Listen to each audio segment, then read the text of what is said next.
Good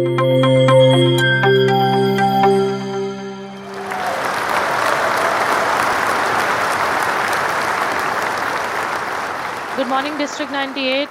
Welcome on a Sunday morning at 11 o'clock. Thank you so much to everybody who's joined today, taking out time to understand how to conduct a successful contest. As we all know that contest is one of the most integral part of Toastmasters beyond our club meetings. Most of us who joined Toastmasters at the beginning enjoy being on the stage and competing with our peers. So it's fun at the club level, and then it starts getting way too serious at area, division, and then district. And then you know that we all want to be champions who are going to be on the world, on the public speaking stage. Now, with this, today, what we decided to do was to showcase a mock contest for all of you. We have role players out here who are going to go ahead and talk about how their role is important and what are the responsibilities they are going to play in a contest. We are going to be doing a mock contest for all of you, starting from a Zoom master to a sergeant at arms to a contest chair to a chief judge, each and every person, and to a timer as well, not to forget, along with the tally counters. Everybody's going to come back and tell you what needs to be done during a contest, how is it that you play your role, and how it is going to help you out. Ask your questions at the end once the section is done, probably, because our trainer for today is going to let you know when you can ask questions. So please ensure that you note down, keep a pen and a paper handy always, so that you can note down all the questions that you have, and we will be more than happy to go ahead and answer all of those. You all are requested to stay muted and put your cameras off all the time. If you need to ask a question, probably the chat functionality is enabled. You can ask a particular question to either the host or to the co-host. Otherwise, please keep your cameras off. With this, I'm quickly going to go ahead and introduce the trainer for the day today. Our trainer is someone whom we all know is one of the most ancient Toastmaster in the Toastmasters fraternity. He joined Toastmasters in the year 2009. He's been our past district director for District 98. For the year 2018, 2019. I used to be the one who used to be very scared of him. Till the time I didn't know that how jolly a person he is. But when you actually meet him in person, you will know that how helpful he is. Someone whom I have always looked up to, because he's always ready to help the fraternity in any which ways possible. He used to tell me one line which I'm going to just reiterate to everyone. पूरे मुंबई में मेरा DNA in every Toastmasters club में घूमता है.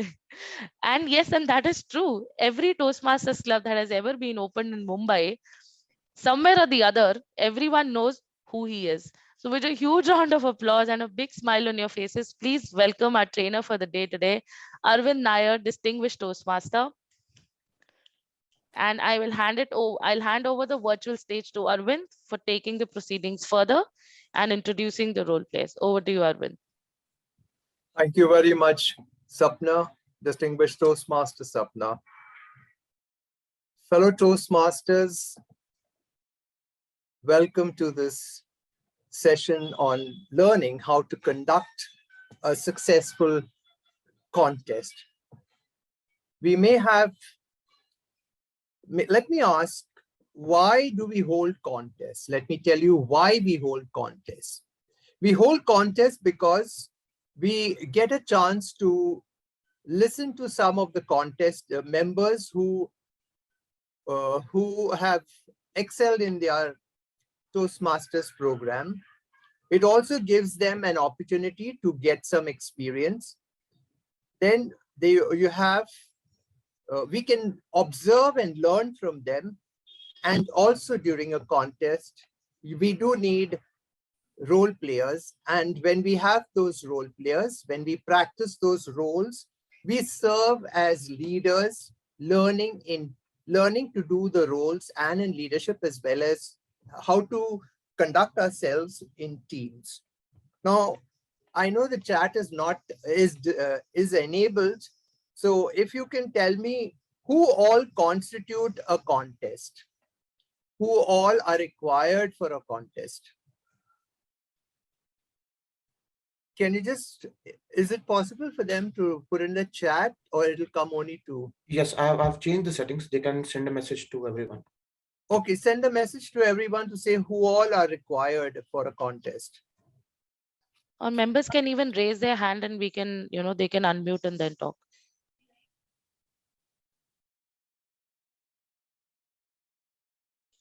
Balu, please go ahead. Yes.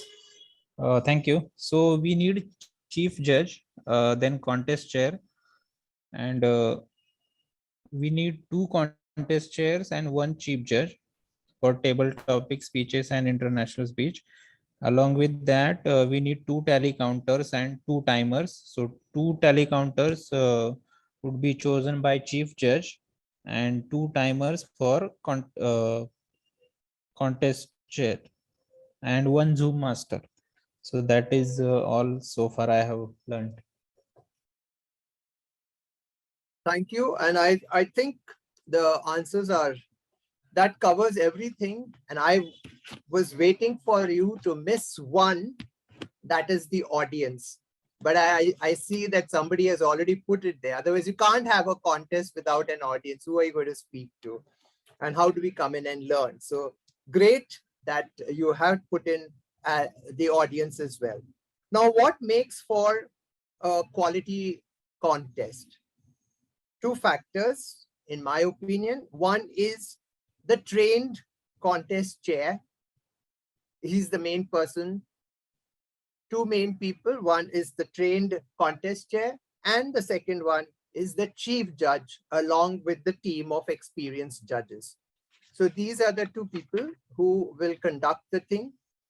Now, what are the resources for the contest? Anyone can tell me the resources for the contest?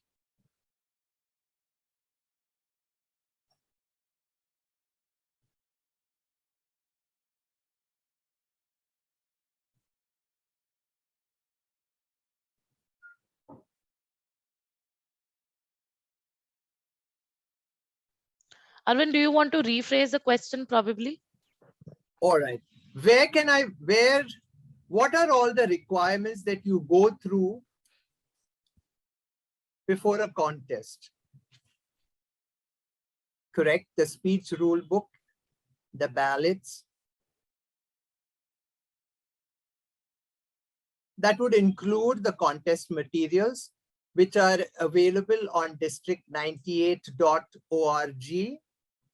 You have the tutorials on the TI website. And most important is the speech contest rule book, which must be read by everyone. And Sapna has already had the district98.org. We have already uploaded the contest details and all sorts of things that are there required for a contest. So please look at that and arrange to read and understand. Please, anyone who is going to be either to help in the contest or even for your knowledge, please read all the speech rule book, plus all the material that has been put up on the d98.org site, district98.org site.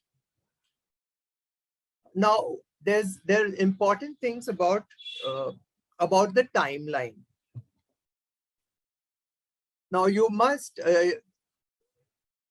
work backwards, and I think by now your area director or your division director would have already told you when they are going to hold their contest. So you will have to give at least 2 weeks gap and have your club contest. Always remember, in this D98, in District 98, only one contestant who is the eligible contestant available for the contest will go forward to the next level. Ensure that you have your publicity, posters, etc., all done up and displayed so that you have maximum attendance, so people can learn how to do it, as well as you have the audience. All right, so this season we will have the table topics and the international speech contest. So these are the two contests that we will have during this season. We've already had the humorous speech and the evaluation speech contest held earlier, but at the district, during the district conference, we would be having the finals of those two as well. Please remember, the international speech contest is very important because that is the one that goes all the way to the international level. So there are certain criteria and guidelines that have been given, and we would request, or we would suggest, that please abide by the online. District 98 has agreed to have all their contests and has already sent the message to Toastmasters International that our contests will be online and not physical. So for an online contest, and especially since for the international speech contest, there are guidelines which you may have to read, will have to read, which is available online on the TI site as well.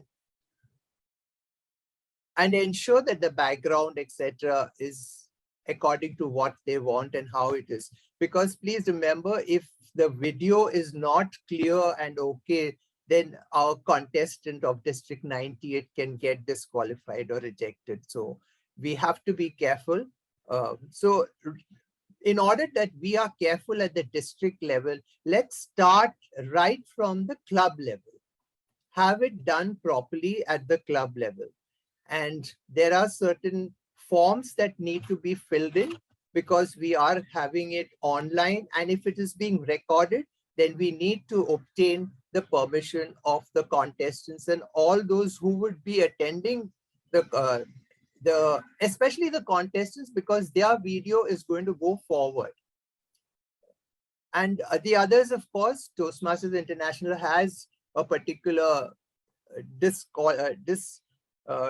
they have put a sort of a thing that you have to, they can't be held responsible. So as we proceed and we show you the demo, those things would be coming up. So please, please be attentive and write down your questions, and we could take it at the end, like Sapna said. Okay, so now we'll start with the demonstration, and for that, may I invite our Zoom master to please come forward and take the stage. Thank you so much, Arvind. And hello, everyone. So as a Zoom master, there are a lot of responsibilities that you'll have to take care of while you're conducting a successful contest. Now, before the contest is conducted, you need to make sure that you have the latest version of Zoom, and you need to roll out a message to all the role players and the contestants so that they have the latest version and don't face any technical glitches during the contest itself.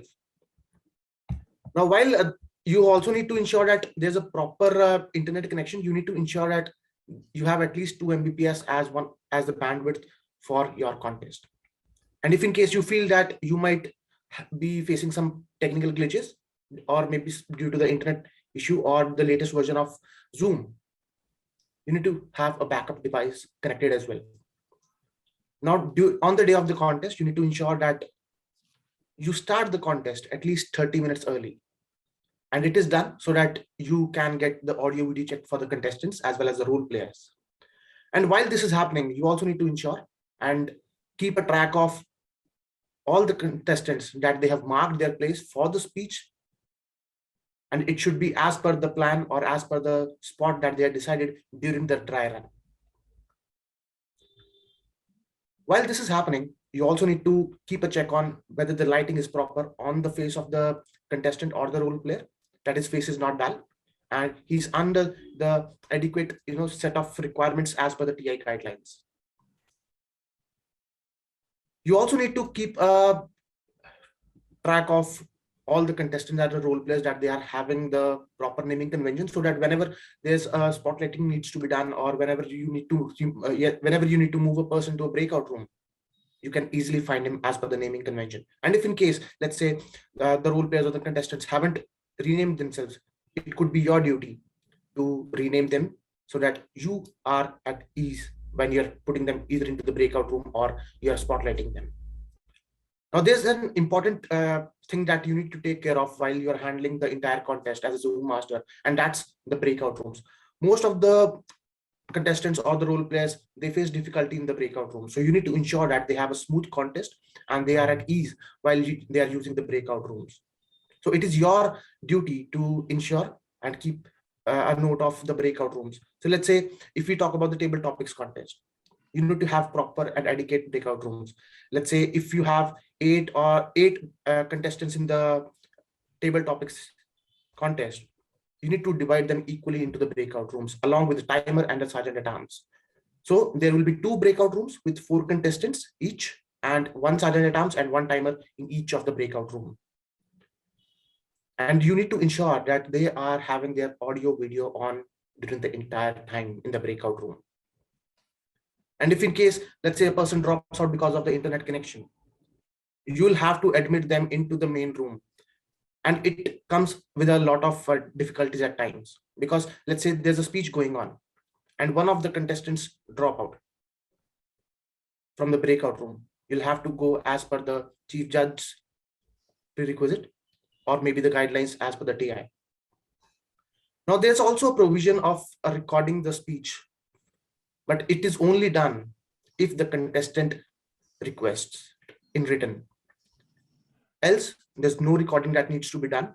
And while you are doing the entire contest, it's your duty to spotlight all the contestants and the role players with due diligence. And when I mean this, it should be in a proper order. It should not be the case that there's person A speaking and you're spotlighting B, or maybe this person B speaking, you are spotlighting person A. There's only an exception for the international speech contest wherein the recording will be done for the contestants. And you need to check the audio, the video, and the screen share and the profile picture settings before you begin the contest. You can also keep a track of the chat settings as per the chief judge or the contest chair's idea, so that the contestants are not able to send an open chat while the contest is going on. And it's also a mandate that the chief judge and the contest chair are well aware of how the breakout rooms are handled. Because if in case there comes a protest, the chief judge will be the one who will be handling the breakout rooms. Because at that point of time, all the co-host rights and the host rights will be removed from the role players and it will be passed on to the chief judge. So in this case, the chief judge needs to be aware of how the breakout rooms have to be handled properly, so that the due diligence is done and the contest goes smooth as per the plan without any further delays or any technical glitches. So all in all, Zoom Master plays a critical role in the contest, and it's your duty to make sure that there are no technical glitches and the contest is as per the plan that it had as per the agenda. And if in case you feel that you need to talk about something in regard to the Zoom Master's role, there will be questions at the end of this particular session wherein you can raise your doubts and I'll be happy to help you out. Back to you, Arvind. Thank you. If you have any questions, could you please raise your hand and ask as far as the Zoom Master is concerned? Lakshmikant, go ahead. I just missed the point that when chief judges can handle the breakout rooms. Is there any certain criteria for that? Or See, there may be a situation wherein a protest might be or could be raised by any one of the the contestants or the chief or the voting judges. In that situation, the entire control of the contest goes to the chief judge. The Zoom Master's host rights will be removed. The co-host rights from the contest chair and maybe the person who is the timer would be revoked. So chief judge will be the sole person who will be handling the entire Zoom control. He'll be the host for that particular duration, because whenever a protest is lodged, the voting judges will have to be moved to a breakout room. So he needs to take care of this thing. And there's a secrecy that needs to be maintained while this is happening.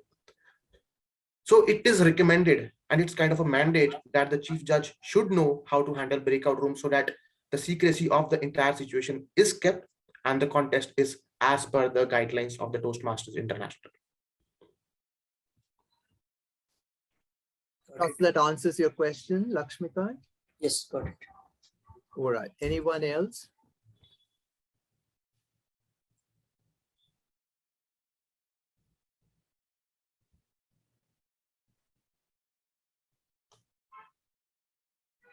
If in case you feel that you might have questions at a later stage while the other role players are discussing their roles, feel free to ask the questions. I'll be happy to help you out. Okay, All right. make a Over to note you. of it, and probably at the end, we could take it up. All right. Thank you very much, Zoom Master.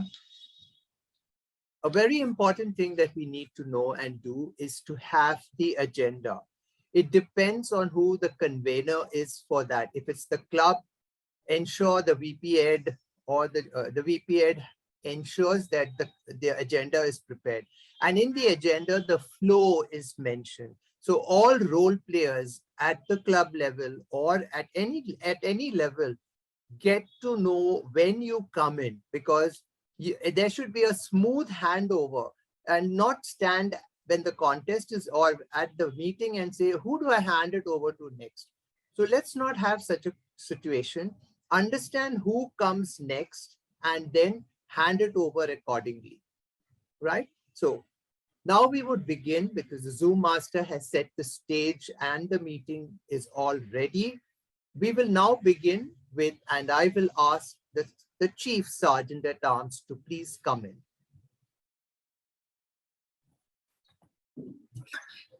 Greetings to my dear fellow Toastmasters and the distinguished guest. Welcome to the division level international speech contest.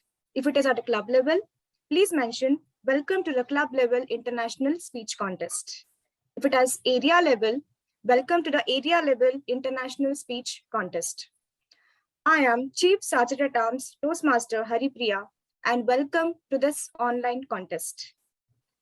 At club level, state the below Toastmasters club mission. We provide a supportive and a positive learning experience in which members are empowered to develop communication and leadership skills, resulting in greater self-confidence and personal growth. For the area and the division level contest, please mention, we build new clubs and support all clubs in achieving excellence. This is our district mission. Some rules to be respected during the contest. All attendees must mute their audio at all times unless instructed otherwise by the contest chair. Do not share your screen unless asked by the host. For the duration of the contest, please turn off your video and keep audio on mute. The contestants to follow the rules explained during the briefing.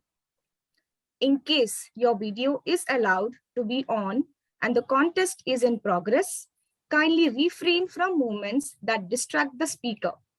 In case you need to move, please turn off your video before doing so.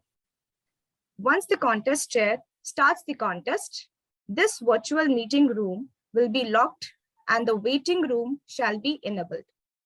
You will be able to leave, but will be admitted to the meeting room only during the minute of silence.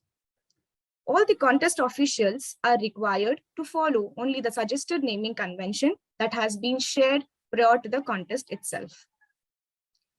In case if it is a club contest, please welcome Toastmaster, the name, and the presiding officer. Kindly have a short introduction ready. If it is at area or division level contest, please welcome Toastmaster, the name, the MOC, and have a short introduction ready. In case if you are resuming after the break, please welcome Toastmaster, the name, the MOC.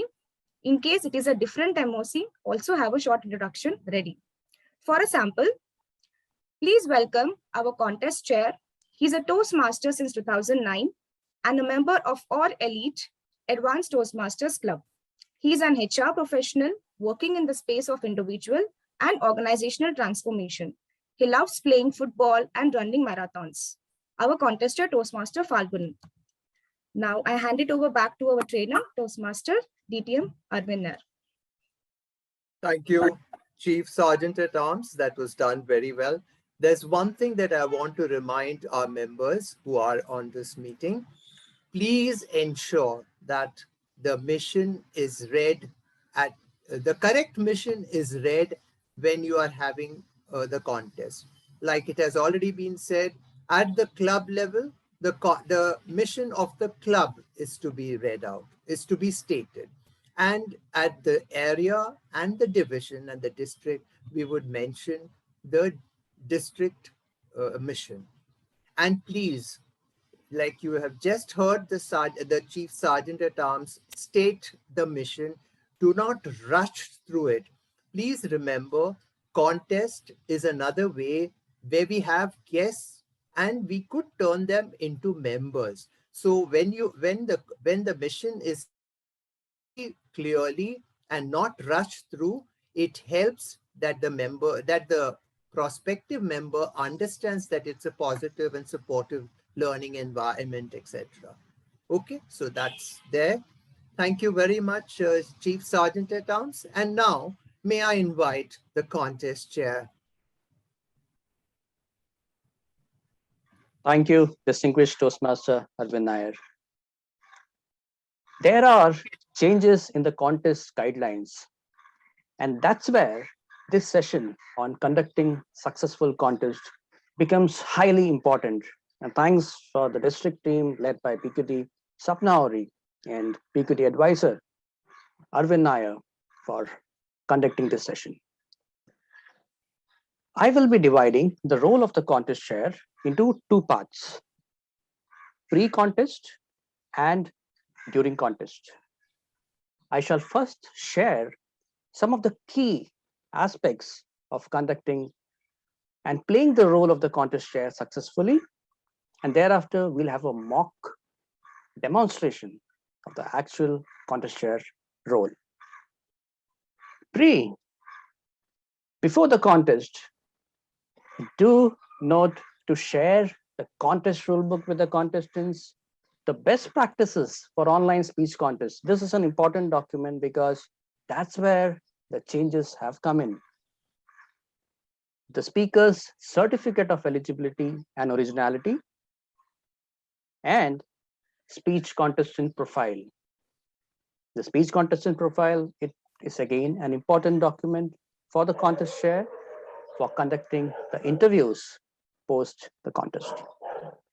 Once the contest chair has received all of these documents, the contest chair is aware, okay, the contestants are eligible and everything is in place.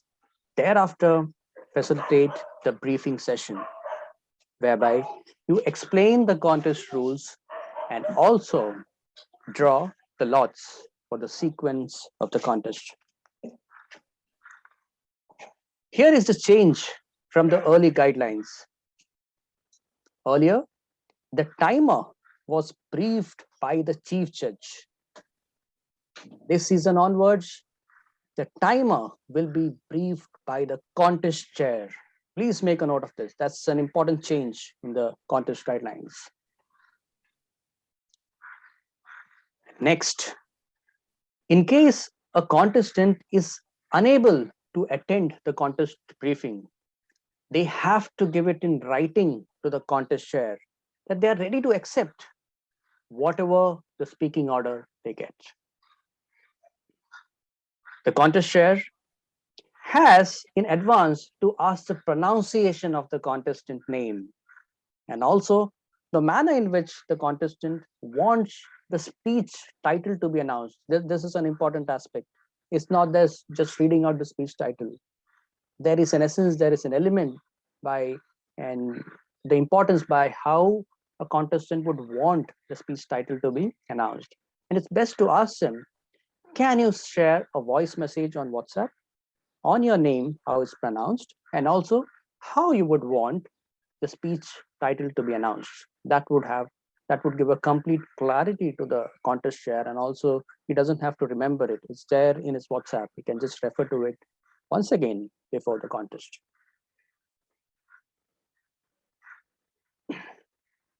the contestant has to ensure that the hands are completely visible.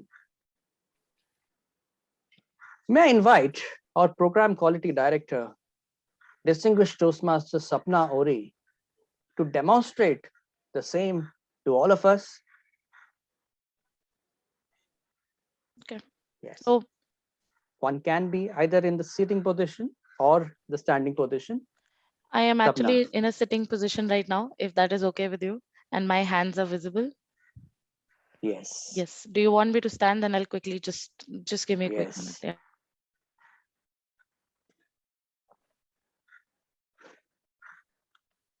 Meanwhile, as Sapna is getting ready, it becomes highly important because your hands are supposed to be completely visible. Either you're in a seated position or you're standing. So the contest chair during the briefing ideally has to check and show the contestants, okay, at 3 feet, here is where your hands are completely visible, or yes, Sapna. Yes, it is visible. Yes. Perfect. Is that from where you would like to speak? Yes. Okay, fine. Yeah. Wonderful. And also as a contest chair, you can give additional inputs to the contestants. So sometimes, for example, now Sapna was seated and now she's standing. So the camera is not at her eye level. So that's understood. But many times it's possible the actual contestant would have their camera like that. So you can definitely play the role of guide as well, you know, to keep the camera at your eye level so that it's completely aligned and visible for everyone. Thank you, Sapna. I'd like to button here. Yes, Arvind. Sapna, please demonstrate where you would stand and where all the contestants must agree. Yeah. Sure. Hands if you want to spread out and Correct. So as per the International Speech Contest rule book, since it's pretty stringent, all the contestants need to have the same distance from the camera. Whether you sit or you stand, all the contestants need to have the same, whether it's 2 feet or 3 feet. So if I am going to stand right now, which I am, probably you're not able to see me, right? So this is the distance that I have. So that is a similar distance that I'm going to have if I'm going to stand like this. And I need to ensure that there is proper lighting on my face and my sound is clear. Now my hands, this is going to be my speaking area. I'm sorry, but I'll not be able to move. There is a bed behind me. So this is going to be my speaking area. Now I need to ensure as a speaker that I do not move outside of the speaking area at any given point of time in my speech. That means if my props also are there in the speech, they're right there in front of me so that I can pick it up. My hand cannot go out like this, not even for a second outside of the frame, because that can lead to a disqualification at the regional quarterfinals. So this is something which you all are requested, all the contest chairs are requested to inform your contestants diligently. Thank you. And this can be practiced right from the club level for all international speech contestants. yeah, absolutely. Another thing, as a contestant, if you see a contestant, now Sapna was standing, the light was behind her face. Okay. So what will happen is the face won't be very clear. As a contest chair, you can guide the contestant there that the light needs to be ahead of your face. Okay. So that your face is completely visible. Otherwise, if the light is coming from behind, it doesn't give that clarity on the contestant. Yeah. That's again one more thing. And once you decide, once this is all practiced during the briefing session, it's advisable during the contest, you join in 30 to 45 minutes before as a contestant and test out your audio, video, and also the speaking area. Arvind, do feel free to come in. Yes. Yes, I need to comment. For the international speech contestants, please ensure that you do not have any virtual background. Have a plain background. As far as possible, it should be plain. See that you don't get disfigured or something when you're showing your hands or your face, because that could lead to disqualification. And I keep emphasizing, please let us try and practice it right from the club level. Ensure that you have a plain background. If for some reason it is a colored wall or something and it's causing any disturbance, you may put up a white sheet or a pale colored sheet just to see that there is no distortion. Thank you, Arvind. A very important aspect. So no virtual backgrounds. So here you see there's a virtual background behind me. But if you are a contestant, that's a strict no, because that would reduce the impact and effectivity of you as a contestant. There's one more form that the international speech contestants, or actually all the contestants, need to fill up. Because if the contest is being recorded, then I have to give my consent to whoever in writing saying that my video can be taken and can be used. Because international speech contestants, please remember, at the district level, you have the winner will go for we have to send the recording as a contestant to the quarterfinals to TI. So it means that I have to give a consent that you may send it to the there's a form that needs to be filled in. So let's start at the club level itself. Please have the video release form signed for every contestant. Let's make it a practice for even for the table topics and for the international speech contest, so that we are getting into the system right from the club level. Now, somebody said we may not record a table topic contest. You can record a table topic contest if you want, but please remember that you have to take their consent. That if I as a contestant will say that, please, I do not want my speech to be recorded, then the Zoom master and whoever is concerned ensures that the recording is stopped and not done, so that the person's word is respected.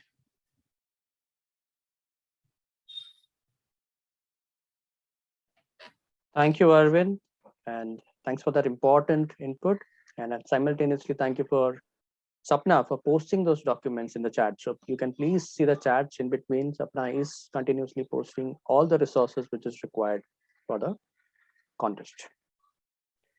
We are in the contest. So as a contest chair, you're not there to create a rosy scenario like a Toastmaster of a day. Rather, the contest chair is there to see that all the contestants shine and the contest goes on smoothly. Any extra time taken by the contest chair will lead to the delay in the entire contest. And that's the general tendency, the contest chair, to bring in their own creativity and do something different. Please note, there is a clear script for a contest chair, and please follow that. Online meetings, though convenient and easy, brings with it its own challenges. One of the main challenge faced is of the network connection getting lost. It becomes a problem, especially if it happens in between the speech. It breaks the flow of the contestants and also increases the complexity of the contest. The timer one has to stop the timer, timer two has to start the timer and see that the contestant returns back in a minute, all of that. Contestant to do a video call to a sergeant at arms and inform about the disconnections. And the bigger complexity happens if it's a table topics contest. And in between, if a contestant gets dropped off. And if that contestant joins back in the main meeting room instead of the breakout room, by whatever the glitch or the tech master is not able to manage it correctly, the entire contest is adjourned, is abandoned to say. You will have to restart the table topic contest again. So that's the criticality of the contest, and the contest chair also, the roles also becomes very important here. The contest chair has to listen carefully to each and every word spoken by the contestant. It's not that he just announces the name and the speech title and his role is done. He can relax for the next 5 to 7 minutes. No. Why it's critical is, in case the contestant gets dropped off in between, once the contestant comes back within the valid time, the contest chair needs to tell the contestant the last few words that they were able to hear. And the contestant has to continue from there. Yeah. Is everyone clear about that? The contest chair has to listen the entire speech very carefully. Let's come to the table topics now. We say to check your audio and video, please repeat after me. And thereafter, a lot of creative lines are used and sometimes long lines. Now here, it is important to have a very simple statement and not more than 8 to 10 words. We need to understand that the contestants are in a different frame of mind. And we do not want to stress them more by giving them difficult and more creative topics. Keep it simple. For example, it can be, I'm excited to be at the contest. This is what you want the contestant to speak to check whether their audio is clear.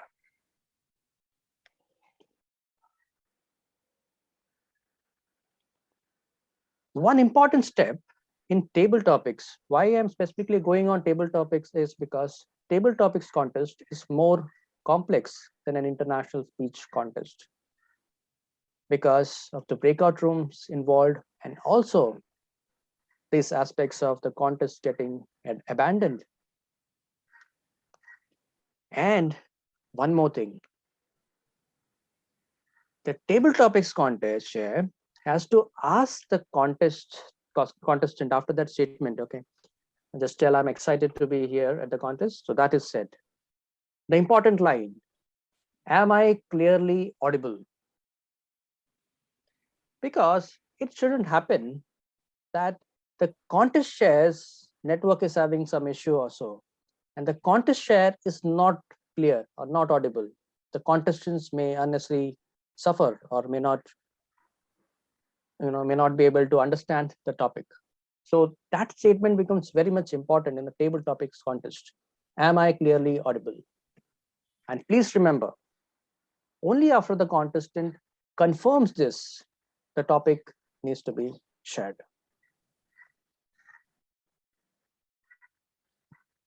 Another important thing, the contest share has to read the topic from a piece of paper, whatever is the selected topic. Each and every time they are inviting the contestant and sharing the topic. It may be a very simple topic which can be by-hearted, but there is possibility of error. So kindly take care each and every time you're calling the contestant and sharing the topic, have that paper in hand and refer and then only tell the topic. And do remember, once you have shared that topic, it is important for the contest share to also share that topic in the chat. So in case if at all your voice was not clear as a contest share or anything like that, technical glitch, at least the contestant can see the topic in the chat. Personal chat to the contestant. Personal chat to the contestant. Another aspect, we see that the contest share reads out the spelling of each of the contestants, the sequence of each of the contestants. Yes, Arvind.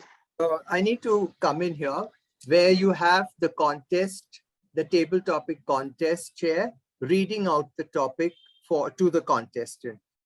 Please maintain uniformity of pace, pitch, and pause. Because if you pause at the wrong place for different contestants, then the meaning may change. So please ensure that, and also do not have a very slow train way of talking, because then again, it's you're eating into the time and still causing a little difficulty for the contestant to understand what exactly you are saying. So don't be too fast, don't be too slow, and maintain the pause, the pace, and the pitch. Over to you. I think a very important aspect what Arvind has shared. Yeah, the meanings can change. We know of the sentences where we give the stress and the impact, the meaning can change. So thank you, Arvind, for that. Yes. So I was talking about the contest share. Again, can waste time, and it can happen. That's a tendency we follow, and we go on. Okay, the sequence was declared, decided, and we say, okay, contestant number 1 is this, contestant number 2 is this. That's not required. That's all finalized. That's all been done. And also reading out the spelling of each of the contestants. Again, that's not required. Okay, kindly avoid that. And in case the contestant is participating in both the contests, so he or she is participating in a table topics contest and also international speech contest. So kindly have the interview after the second contest. There is no need to have interview in both at the end of each of the contests. Okay? So that's again a time waster. You're going to speak about one person only, and their biographical information, their personal self is one. So kindly have the interview also once at the end of the second contest.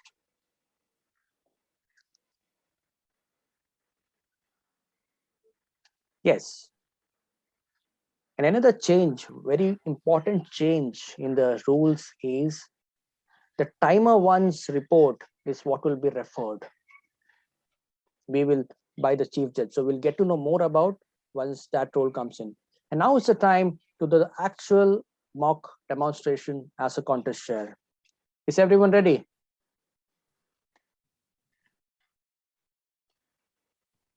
I'm reading the script of the table topics contest. Thank you, Chief Sergeant at Arms, Toastmaster Haripriya. Greetings, fellow Toastmasters and distinguished guests. The purpose of a table topics contest is to provide an opportunity for speakers to improve their speaking abilities, to recognize individual Toastmasters as an encouragement to all, to provide an opportunity for all Toastmasters to learn by observing speakers who have benefited from their Toastmasters training, and to recognize the value of impromptu speaking. We have 4 contestants. I confirm all the 4 contestants are eligible, have been briefed about the rules, timings, and the display of the timing signals. The chief judge has confirmed that the contest officials have been briefed. Each contestant will deliver a speech within a time limit of 1 to 2 minutes. All contestants will receive the same topic, which will be of a general nature. After each contestant has spoken, a minute of silence shall be observed for the judges to mark their ballots. After the last contestant has spoken, 3 minutes of silence shall be observed for the judges to finalize their ballot and hand over their ballots to the tally counters. The speaking order was determined by random selection during the briefing, which has been shared with the contest officials. As mentioned by the Zoom master and the Sergeant at Arms, may I remind you to keep your audio on mute and the video turned off throughout the contest. Chief Judge, distinguished Toastmaster Sakshi Srivastava, please confirm all contest officials are in the room and we may begin the contest. Yes, I confirm they are in and you may begin the contest. Thank you. Chief Judge, please do the honor of selecting the topic amongst these 4 chits. There's a numbers written. Is it visible? 1, 2, 3, 4. Higher up, it can't be seen. Yeah. It's getting distorted because, yeah, now it's sort of clear, yeah. Yes, they are visible, and I choose the number 4. Thank you. 4 it is. Show it again. You have to show that you're using number 4. Yeah, I shall be using The topic number 4 for the contest. Techmaster, kindly open the breakout room and move all the contestants except the contestant number 1 and the sergeant at arms.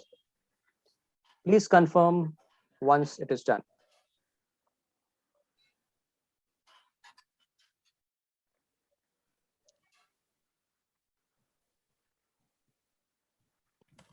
Yes, it's done. Thank you. Please spotlight contestant number 1.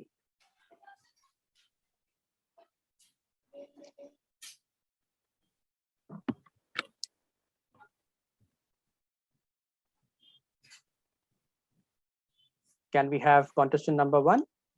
I guess she just dropped off. We can move to contestant. All right. You can So- highlight me. That's okay. I'll do the test. Okay, contestant number 1. Kindly confirm if you see the timer 1 and view the timing signal. Okay, so I will just pitch in out here for all the contestants who are going to contest. During this time, please ensure that you hide all non-video participants so that you're only able to see the timer windows. So out here currently, if I go to my own view, I can only see on the top Arvind, the contest chair, and the 2 timers because their videos are on. So I will go ahead and I will pin the first timer and I will keep him there. Okay, I can't do that. I'm a host. So I will pin the first timer so that I'm able to see him on the speaker view right on top. Along with that, the second timer window also I will see, but I will only be pinning timer 1.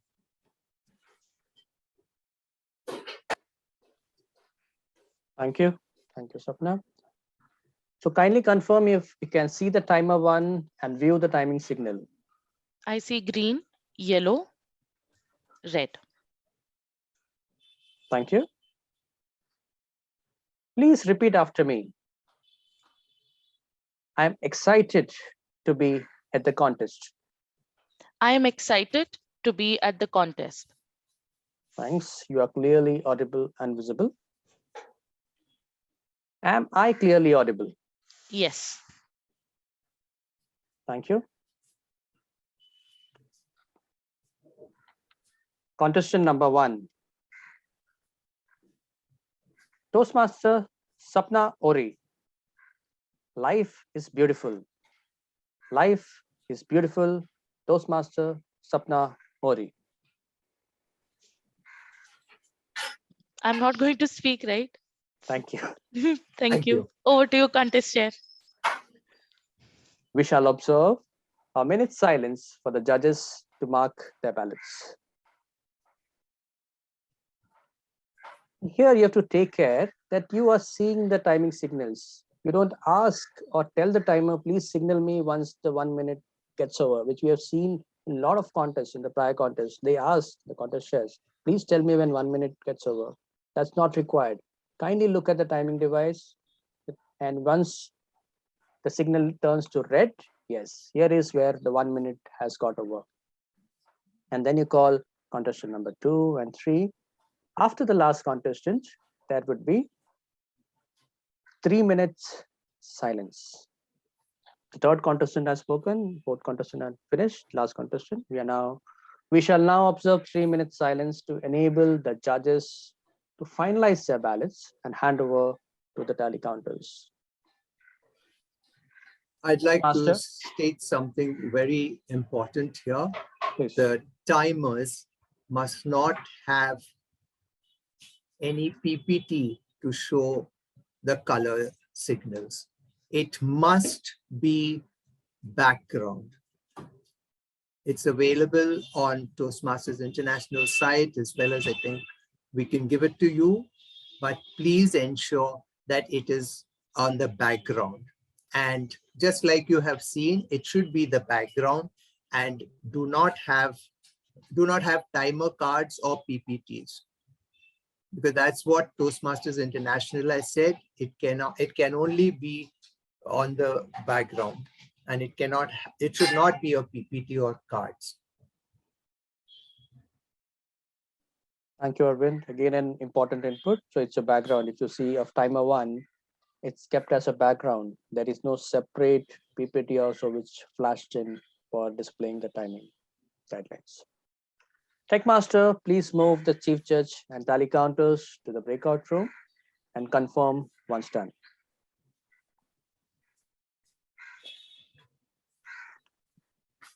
The chief judge and the tally counter has been moved to the breakout room. Thank you, Techmaster.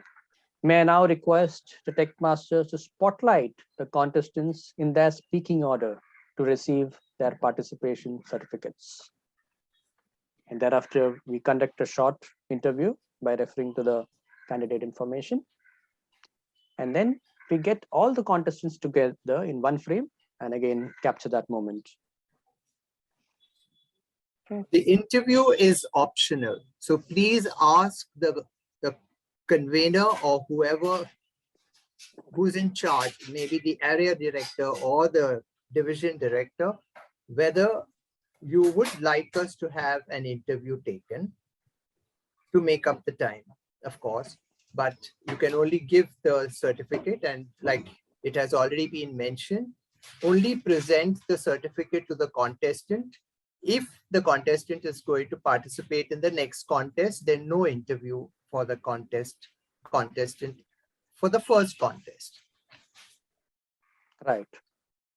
And meanwhile, you check out whether the chief judge and the tally counters are back in the room. If they are back in the room, you have the option whether to do the interview at that point of time, and based on the timing, the time of the event, what is there. If you're getting delayed, some unfortunate thing has happened and the event is delayed, you may choose, as Arvind has told, to skip the interviews. Then hand over to the chief judge to felicitate the role players with their participation certificates and conclude. I enjoyed being the contest chair today, hearing the varied speeches and experiencing the enthusiasm of the contestants. A big thank you to the contest officials for an excellent job, and a wonderful audience for being so appreciative and patient. It's time to present the results of the table topics contest. There were one disqualification on the basis of time. So this is again an important aspect which the chief judge will inform the contest chair whether there was a disqualification based on time or not. Whatever it is, you have to share that statement, whether there was a disqualification or there was no disqualification over time. And then once you announce the winners, it has to be the third place first, followed by the second place. And the winner of this table topic contest, who will be representing wonderful Toastmasters Club at the area level to be held on this date, is Toastmaster Sapna. Please spotlight the winners and capture the moment. I thank the club again for giving me the opportunity to play the role of the contest chair. Whatever I've shared, this is a ready-made script available in the District 98 contest documents, which is prepared by Sapna and Arvind and the team there. Okay, so please make use of it. I didn't have to strain anything. I was just reading it out, referring to it and reading it out. So it's available for all of you to take the benefit by the hard work which is done by Arvind and the PQD team here. Okay, that's it. Thank you, and back to the trainer. Thank you, Falgun and contest chair. Some important things as far as the contest chair is concerned. Please remember that there is a contestant's report that the contest chair has to prepare with all details of the contestant. So please ensure that it is prepared and sent in advance to the Zoom master and to the chief judge. because the chief judge needs the details to be entered in the by the chief judge in another report. So we can't go hunting for it at the end or after the contest. You do know that there is a particular timing that if the club is vying for any awards, and this is one of the criteria, please ensure that the report is sent in time. For the table topic contest, in the report that is being sent by the chief judge, the topic must be mentioned, because as we go higher up, we must know what topics were already attempted by the winner, so that the contestant at another level does not get the advantage of having already listened or attempted that particular topic. So please ensure that the report mentions what the topic was.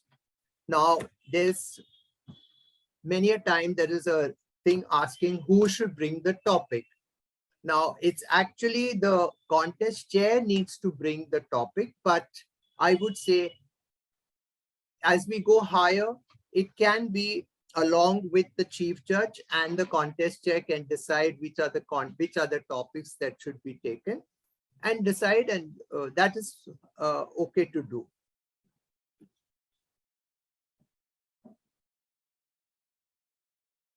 Okay, that's done, and thank you, Falgunan. And now, do we need to have the timers, or have they already been? Are there anything? I think for the timers, we just need to, the CJ can inform actually that whose report, but if anyone in the audience have any questions, they can ask now. I'm sure people will have a lot of questions. Falgunan gave a lot of information. Snehal, please go ahead.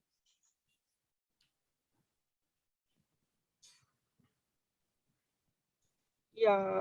Hi, Arvind. Hi, Sapna. Hi.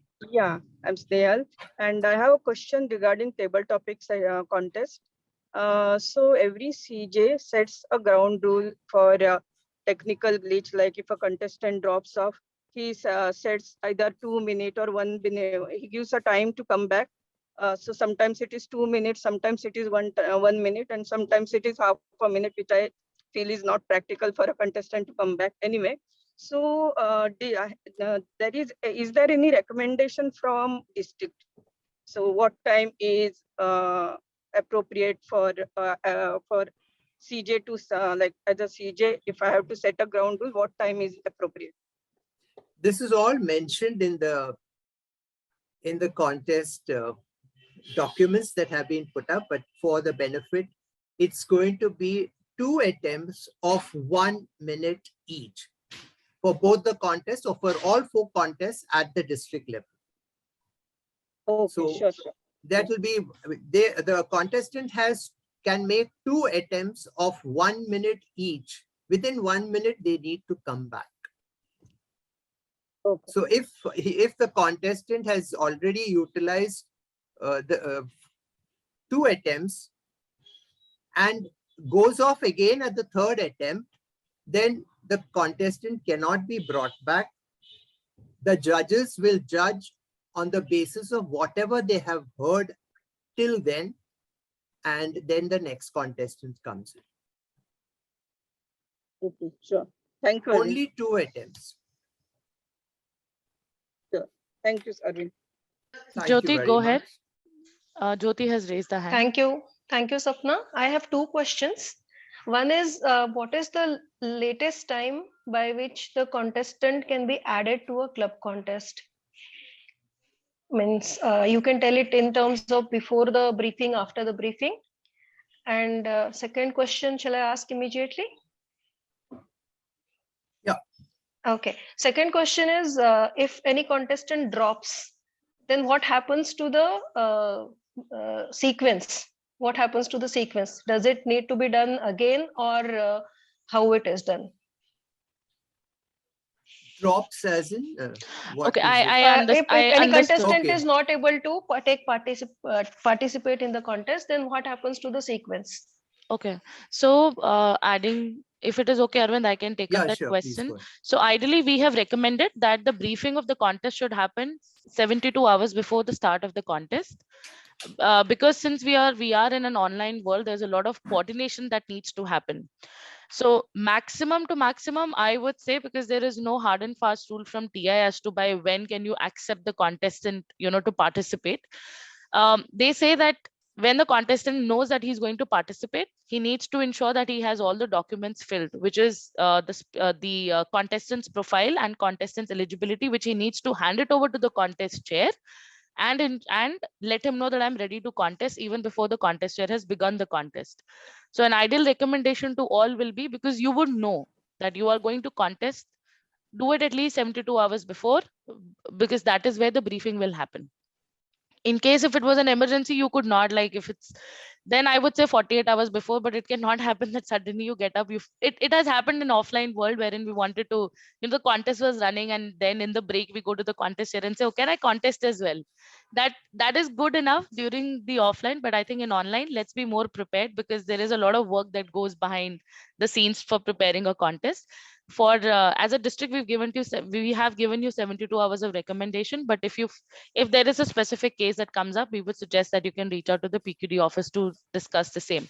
Now moving to, if a contestant drops, now if I understand this, if the contestant wanted to participate, but then later he says he doesn't want to participate, so the sequence will not change. The contest chair will still announce that we had 4 contestants, out of which 1 has dropped. So subsequently, naturally, what happens is that the people behind that particular number will move ahead in the speaking order. Jyoti, if that's what you wanted to. Yeah, but we will leave that particular number blank, position blank. Okay, for second question is understood. First question, as I understand, the contestant needs to be added before the briefing, not after the briefing. No, you can add contestant after the briefing. There is no hard and fast rule. TI does not disallow anyone who wants to join after the briefing. However, as per the contest chair, as we have also mentioned, that any speaking order will be given to the contestant then. That totally depends on the contest chair, because he will understand that, if the contestant has come. What we are saying as a good practice, please do not come at the last minute. Abide by the rules and regulations you have, because it's a contest. So please ensure at least you attend the briefing or you give your nomination by the time the briefing is going on, because that saves a lot of time. We are just saying that.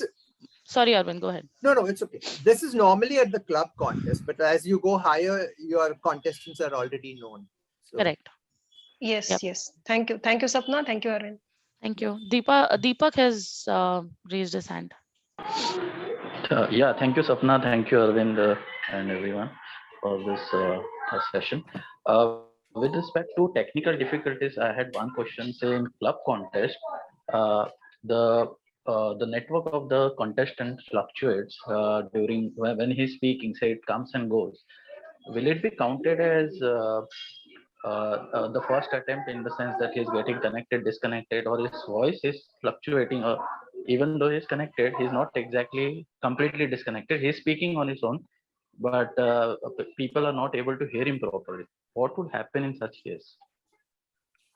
In that case, we would suggest, if the voice is going in and out, that you stop the contest.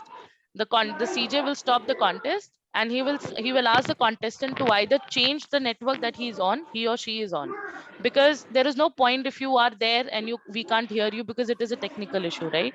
So we would urge the contestant to change the network, or if they have logged in with 2 different devices, they can use the other device. And that is why we also recommend that you please join half an hour before to check all your audio and videos connectivities, so that we don't have such disturbances during the contest. And for the online contest, TI has very categorically said that it will be the responsibility of the contestant to ensure that their connectivity and their devices are in proper working condition. Got it. Thank you. Thank you. Girija, you have raised your hand.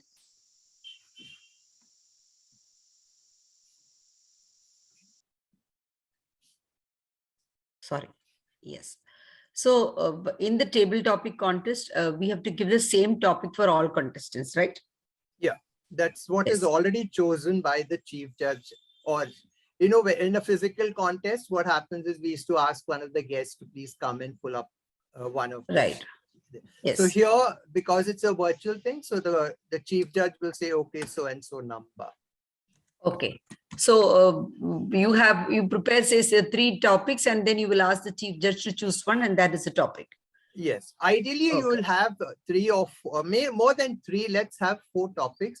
Why? Because in the unlikely event that somebody comes, one of the contestants comes into the main room, then you have to restart. So if you have only 3, then you're showing only 2. Right. Just let's have one extra one. Okay. And then, so as many number of speakers, that many topics you should keep, because if they drop out, then you'll have to again restart. No. Okay. No. Okay. You just have to have 4 topics and then. Okay. The first contestant is not sent to the breakout room and remains in the main room, isn't it? Yes. Yes. Okay. But all the contestants will remain till the chief judge says, okay, which number chit is to be taken as the first contestant. Yeah, for the everybody. And then they are then the 2 onward, contestant number 2 onwards, with the sergeant at arms and a timer, with the sergeant at arms, is moved into the breakout room. Okay. So till the time, just to add on to this, so just to be clear, all the contestants will be in the main room till the time the table topic is selected. Correct. And shown to everybody. That is after that, except the first contestant, rest all of them will be moved to the breakout room with sergeant at arms. Right. Okay. So during the 1-minute break for the judges, the contestant from the breakout room is called in. Yes. Yes. Okay. Okay. Yes. All right. Now that has been taken up, the Zoom master will send a message or whatever way to ask the next contestant to come into the main room. But please do not put the audio on, because when the contestant comes in to the main room, the judges are still have that 1 minute to do their scores, and nobody should speak. So the Zoom master should ensure that the contestant is on mute, or even the contest chair can give at the briefing can mention that when you come into the main room, you will wait till you are addressed and do not ask or talk, even if your audio is on. Please do not speak, because the judges are marking their scores. You can tell them. Tell the contestants that. And just to add, all backup devices have to be moved to the breakout room, and all backup devices have to be moved out of the breakout room as well for any contestant. What do you mean by backup devices? So I am Sapna. I have logged in from my laptop. I will also log in through my phone because of the connect, so that, you know, if my main connection falls, at least I can quickly pick it up from my phone. So I have 2 devices. All contestants understand this, and they will have one main and the other will always be named as backup. So when you're moving a contestant to the breakout room, whether it is table topics or it is international speech contest, you will move both the devices into the breakout room and ensure that both the devices come out of the breakout room as well to the main room. Yes, thank you. That's very important. Yeah, I didn't realize that. Yeah. Now, there was another thing that you said 4 contestants in one room and 4 contestants in another room. Why is it like that? Can't all the contestants be kept in one room? So practically a sergeant at arms can only handle 4 to 5 people at one time. So that is why we say if you have more than 5 contestants, please ensure that you open 2 breakout rooms wherein you, and that is how you will need to have the number of sergeant at arms also. Okay. Right. Thank you.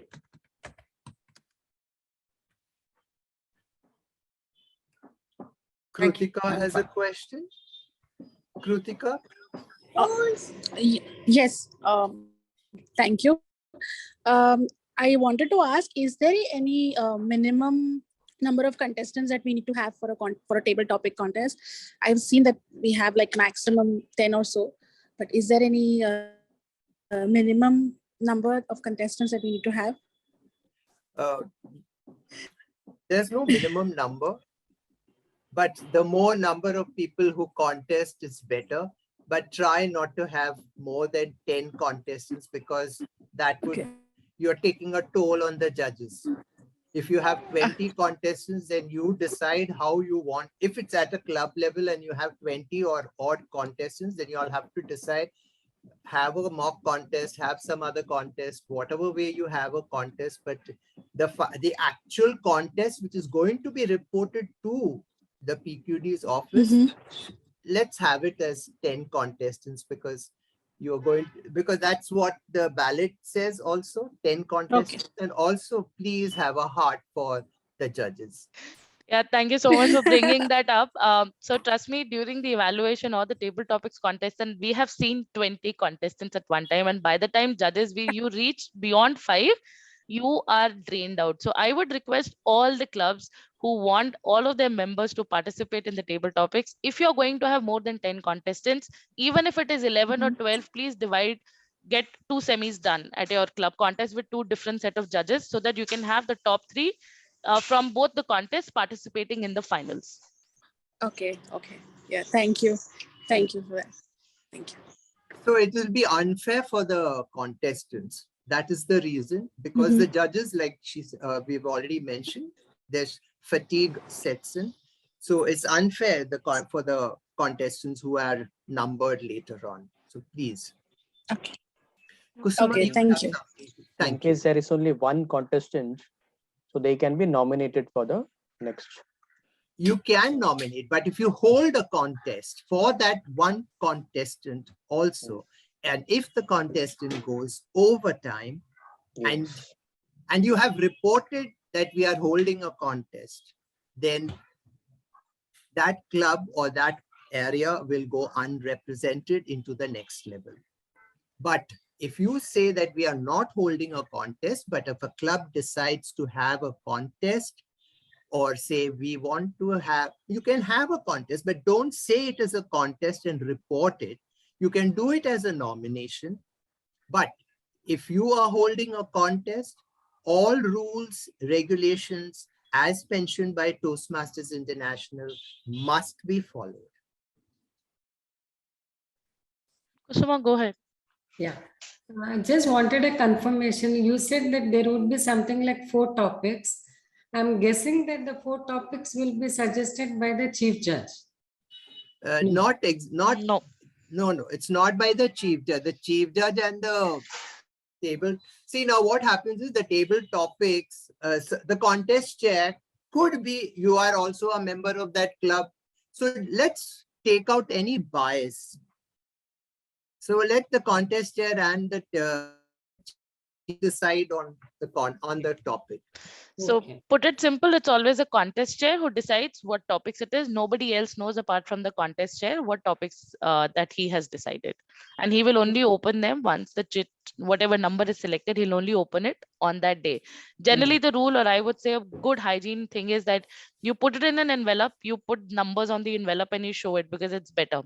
And that is how we have seen in offline as well. This contest I used to carry envelope, because that's how it is sealed, and then you open the seal and you show it off to everybody.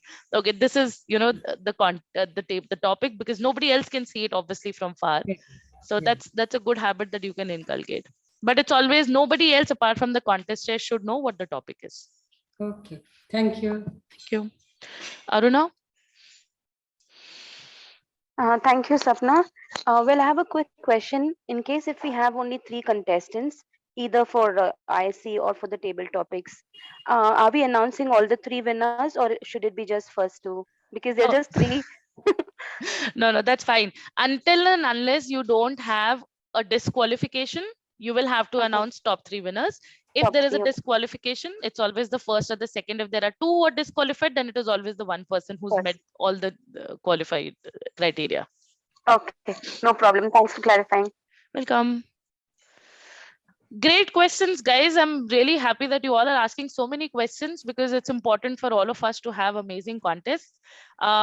Yes, Subhadra, we will be talking about the protest as well the moment our chief judge comes on the screen. But before we move to that role and hand it back to our trainer, any further questions that you want to have as far as contest chair is concerned?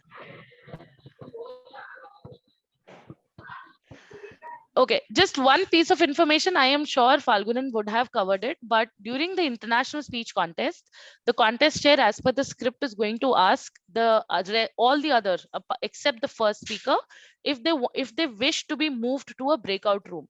If the contestants say yes, then the Zoom master is going to move all the contestants into the breakout room for international speech contest. But no sergeant at arms will be in that breakout room. During the 1 minute of silence, the Zoom master is going to drop a message. Contestant number 2, please come to the main room. It is the sole responsibility of the contestant to ensure that they are vigilant about that message and they come back to the main room. If they drop, then they're going to go ahead and call the contest chair, the chief judge, or the chief sergeant at arms and let them know that I have dropped. Please take me back into the main room. If during, and they will only be entered to the main room during the speech. For table topics, a contestant has to do a video call with the sergeant at arms. But for international speech contest, we would say that you can quickly drop or you can call so that we all are aware that you are not there in the breakout room and you have dropped. Thank you, Sapna. This was not covered. This is there in the script of the international speech contest. Yeah? So the contest chair reads it out and asks whether any contestant wants to go to the breakout room. So thanks for bringing it up. Yep, Nirmala has a question. Nirmala, go ahead. Yeah, Sapna, you just said that in ISC, we have to ask the contestants if they want to go to the breakout room. Isn't it mandatory? No, it's not mandatory. It's an option. So it's okay. Some if the contestant there, does right? not want to listen to the other contestants' speech, so they like to be away.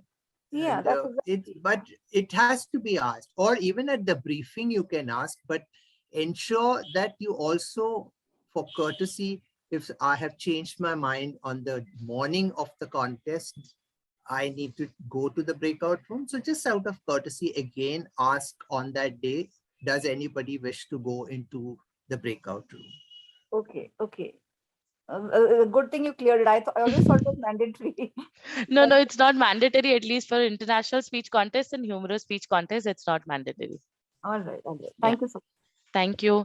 Okay, so we have Girija who has a question. Go ahead. Girija, you want to ask your question? Yes.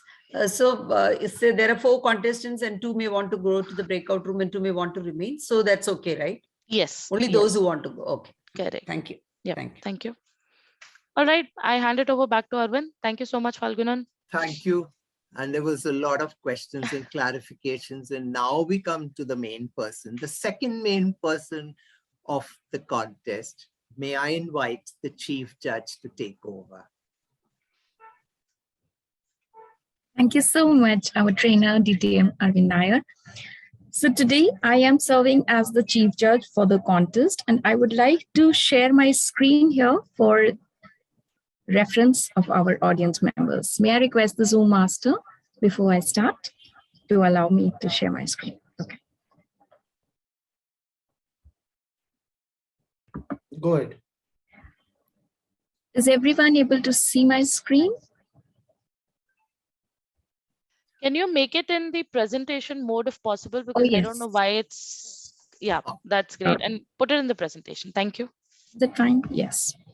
So, okay, today I would like to share the pre-contest and the post-contest checklists, plus the work to be done by the chief judge. As a chief judge, we have the role of speaking less and doing more behind the curtains. So like you just saw, our contest chair asked, are all the contest officials in the meeting room, in the contest room, and maybe begin the contest. As a chief judge, it's okay to take those 2 seconds, double check your role players, your judges, tie-breaking judge, everyone in the contest, and then say, yes, all are in and you may begin the contest. It is also important for the contest chair to not assume that the chief judge is saying yes. Unless they hear that the chief judge has said a yes, they may not proceed. They might question them twice. Are the contest officials in the room and maybe begin? So now we come to the checklist of pre-contest and post-contest, and there are 2 lines very importantly highlighted, underlined in different colors that say rule book is the first word and rule book is the last word. So contest rule book is the first thing that all the chief judges must go through and share with their entire team. We do know today, like our contest chair shared, that timer is now not a part of the chief judge's direct team, but a very important role player for the chief judge while calculating the final result.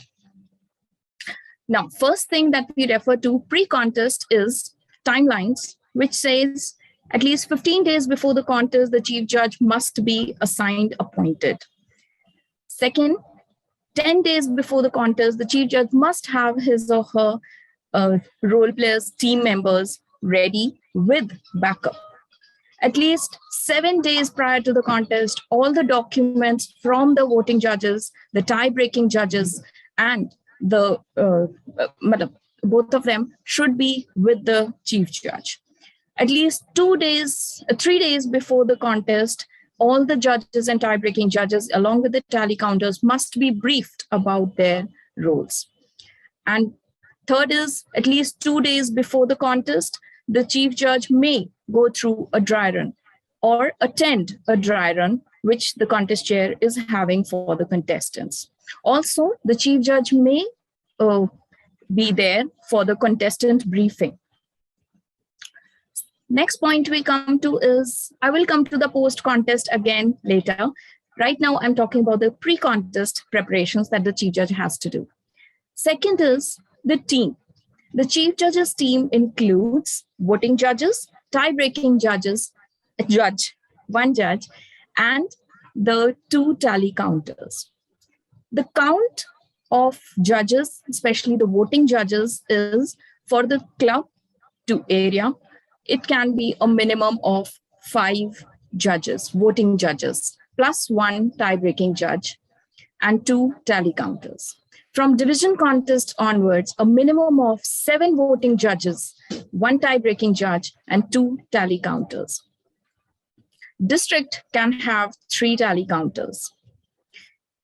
Then we come to the document part. So before the contest, the voting judges and the tie-breaking judge should be given and assigned well-filled judges eligibility form should be received by the chief judge. Next, we have all the role players, that is the timer and the tally counter, should also have their respective sheets with them before the contest. Then we come to the conduct. Now, conduct, I have 5 points, which are again conduct, and the 5 points are C's. All first is choices. That means, how does a chief judge choose his team?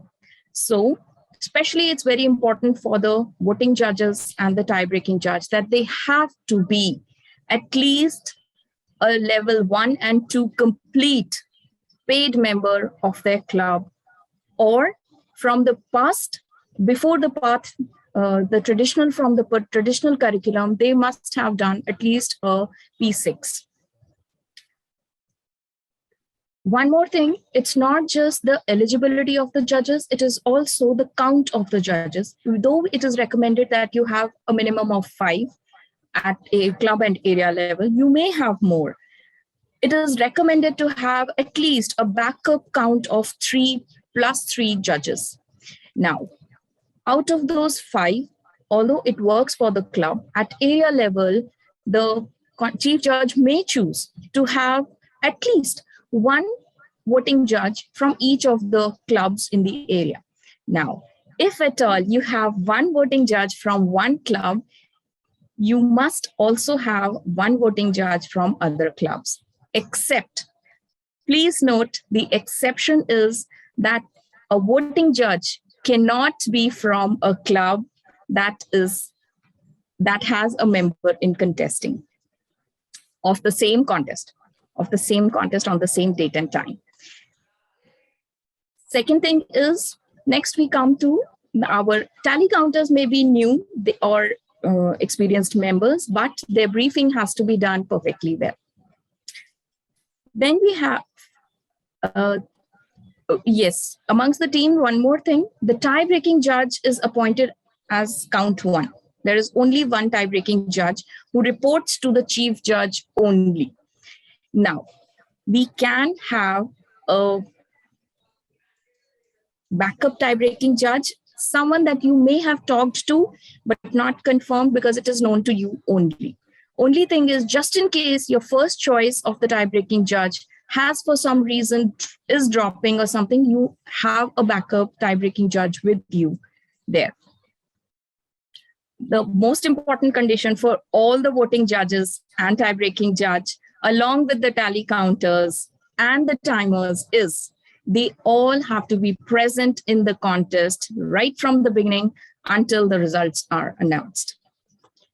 Then we have the collection, which means the collecting the document of the judges' eligibility forms before the contest, during the contest, or right before the after the speeches. Their duly signed ballots without the other scores showing, only the 3 positions and their signature and name. That portion has to be received not just by the tally counters, also by the chief judge for all the judges. Then we have the person in charge. Chief judge needs to take charge. Why I'm saying in charge? Because there will be times, say in times of protest by the contestant or by another voting judge, who are the only 2 people who can claim a protest during a contest. So if there is a protest, the first thing a chief judge has to do quietly is convey to the Zoom master to take away all the co-host rights from all the other role players, be it Zoom masters, Chief Sergeant Rams, and be the host of the meeting alone. Only then I have to, as a chief judge, I need to be very informed, well informed about handling breakout rooms, go into the breakout rooms, have a hearing with the contestant or the voting judge, whoever has raised the protest, come to a conclusion, give back the co-host rights, tally the results, and move ahead. Then we have the critical decisions to be made by the chief judge, which says if there is a protest, it is the chief judge's call basis the majority of the judges vote whether the protest is valid or not. And basis that, the result has to be announced.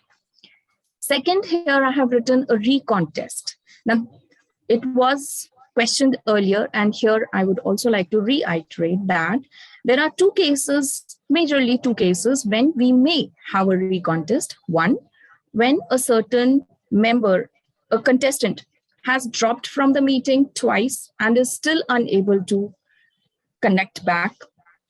And second is when, especially for the table topics contest, the clearly heard by one of the contestant, in spite of the fact that it was written the 3rd time in chat for everyone's reading.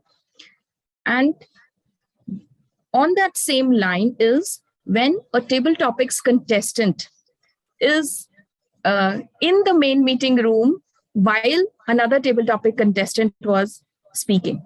That means the next in line was able to hear, even if it was for 2 words, what the previous contestant said, especially during the table topics contest. So at that time, the chief judge can take a call, and not a recontest as in a different schedule. On the same day of the 3 or 4 topics that were put up for a choice, the chief judge may ask the contest chair to exclude that topic and re-show the cards, and a different topic is chosen, and the contest begins right from contestant number 1 all over again. The final thing is a crisp reporting. Crisp reporting pre-contest is when you have to inform your organizers of the contest that yes, you have received all the forms from the judges, you have your team along with backup ready, you are well versed with your technical aspects, you have briefed your role players. All of that reporting is to be done to the person, the convener or the club or the area or the division person who is conducting or owning the contest. Now, may I go to the next slide? Any questions here for now? I might like to revisit this page after I we think Yes. you are little in, you're not audible clearly, Sakshi. So Ranjani has a question. Ranjani, please go ahead. Yeah, thank you, Sapna. Good morning, Sakshi. You mentioned that in spite of writing the topic in the chat box, so I didn't get this point. Okay. Can you hear me now? Yes. Yeah, you're Yes, audible. you're audible. Okay. So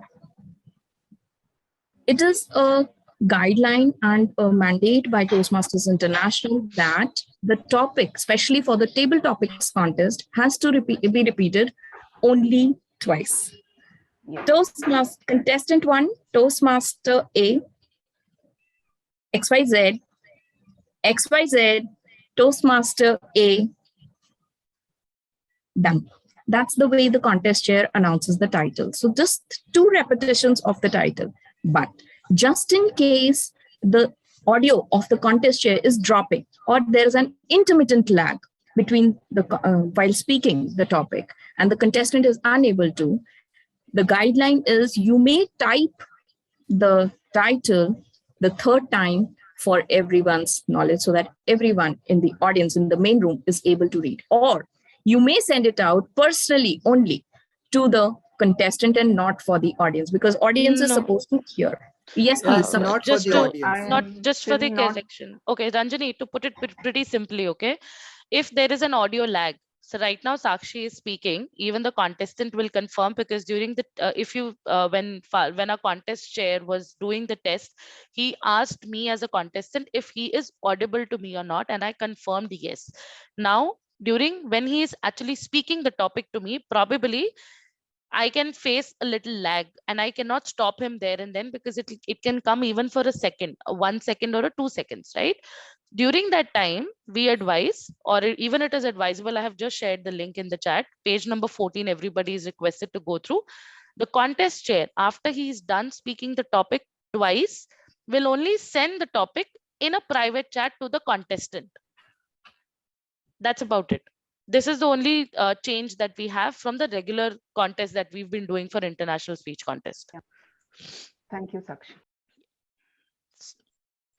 Pravina, you have a question? Yes, good afternoon, Toastmaster Sakshi. You mentioned that in the IAC contest, the judge should be at least he or she should complete level 1 and level 2. So that is applicable for club level as well?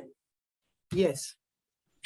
Okay. Judges from the club Yes. level onwards. But for a table topic, at the club level, the judges can be of any level, even if they have not Completed level 2. Yeah. Okay. Yeah. Thank you so much. Thank you so much. Thank you. But it should be level 2 of one part and not level 1 of one part and a level 1 of another part. So 2 levels as in 1 and 2 of one part. One pathway. Yes. Yes. Note. Not pathway, one part. So here you have to be careful. You have to say it's a part. Pathway is the educational program. So don't say pathway, but say the path. Yes. Now Yes, got it. everybody will Thank you so understand why we have you as our advisor, right? Okay, Sankalp, please go ahead, ask your question. Yes, sir. So my question is that many a times it happens that it could happen that the speakers are the contestants are in their respective breakout rooms, and because of some connectivity issues, so they got disconnected, and when they got reconnected, they mistakenly or accidentally went into the main room where one of the contestant is already speaking or something. Then what needs to be done in that situation? Will that also be considered as a disqualification of the contest itself?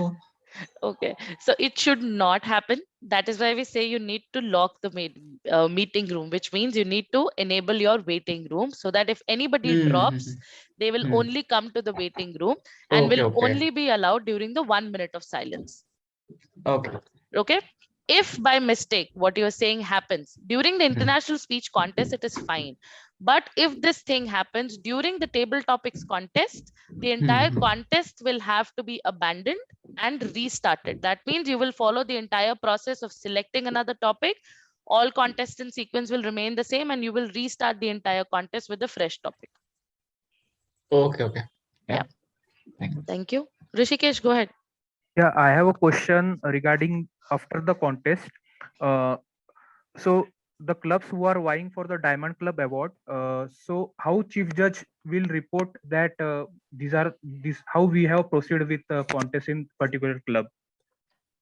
Yeah, so I am coming to that in my consecutive slides. So I hope your question is answered there. May I, Rishikesh? I think Praveena has a question. Yeah. Praveena, go ahead. Yeah, I have one more question regarding the protest. As we normally see that we need to keep the protest as secret as possible. But if in case all the rights of co-hosts are taken away, can it be a kind of signal to everyone and sitting in the meeting that, yes, there is a situation of protest? Or if it is comfortable for everyone to do it in a separate meeting altogether? So what do you suggest, like how we should go about it? So the most important thing is that not many in the contest should have a co-host right, first and foremost.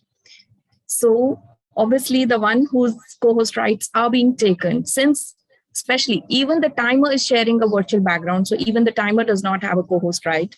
The contest chair is only speaking and talking over calls if a contestant is dropping. They also ideally do not need a co-host right. At the same time, it's only the Chief Sergeant at Arms or the Zoom Master who may have Zoom Master, yes, Chief Sergeant at Arms may have the co-host rights. So in both of the two, I think it's okay to let them know that the co-host rights are being taken away. And no other signal goes out to anyone else. Yeah, thank you. Because that's why, because if the contest is going on, we need at least Zoom Master to have that rights to put the speaker on spotlight and everything. So when the contest is going on, you don't have the protest. Yes. Before the results are being declared, the contest continues. And after the last speaker has spoken and the tallying is being done, that is when the Chief Judge will call for the protest. We do not tally till that protest is solved. Right. Thank you, Arvind. So now may I now proceed with the other slide now? Thank you. Okay, so I have picked up a few excerpts from our District 98 website about the guidelines on our contest. And here I'm referring to ISC, although it is pretty similar to the ones that will be followed for table topics as well. Here, very important thing is it's not just the form that you have to collect. Here are the other bullet pointed information also that you need to collect for all of your judges and tie-breaking judges. Name, email ID, contact number, highest TI education level, area division and district name and number, club name, membership number, and if the contest they are judging in has any contestant from that same club that they are from. So this is very important because then they will not be eligible to be a voting judge at that contest. And one very important thing is, are you a contestant beyond club level for the contest that you're judging? So this is very important why they've written beyond club level, because at club level, we know that Club A is having a contest now and has a member X as their voting judge from Club B. Now, Club B has a meeting a week or 2 weeks or 3 weeks later, contest. So then we cannot say that, oh, you could not participate, you have been a judge or something. So that is fine. At club level, it works. But beyond the club level, at area division or No further. None of the contestants can be a judge for a contest that they will be participating in. Same top contest. Next we come to, oops. Okay, now here is what we have, a very important mandate that says that please join the contest early so that your identity is not disclosed. And here, how it will not be disclosed, because they will be given the meeting ID and password directly along with the meeting link. They will not be asked to register. It's written here in red. Please note that judges are not required to register for the contest, because for registration, they need to put in all their details. So the chief judge has to have the meeting ID and password and share it exclusively with all the judges and the tie-breaking judge. Rename yourself as J1, J2, J3, and so on. Please refrain from using any other styles, E1, E2, H1, H2, TT1, ISC1, 2. Please, no. Only J1, J2, J3. And here the catch is that if you have two contests, same time, same day, back to back, please make sure if it's the same chief judge, they also need to make sure that if at all it is the same set of judges, fine. If not, after one contest, before the second contest starts, the previous judges are renamed or have dropped their identity as J1, J2, whatever. So there should not be any conclusion in the naming of judges for one contest or the second contest on the same date and time. Next is no Zoom profiles are allowed on their picture as their picture, even though here on screen, please pardon me, but right now as I see Toastmaster Girija Deshpande with a beautiful profile picture, but even if she renames herself as J1, the picture delves out who she is. That does not mean that we can have a family member or a pet's picture there. We can. The only thing that we should have ideally is, like DTM Sapna Ori just showcased, that let's just not have any picture, just J1 showing or J2, whatever, showing as our profile. Next is, please keep your audio video on mute at all times. Yes, your voice is your identity. And yes, please have your backup devices ready and have the same rules for all the backup devices. You cannot have J1 blank, J1 backup with that beautiful picture. No, have both of them exactly the same.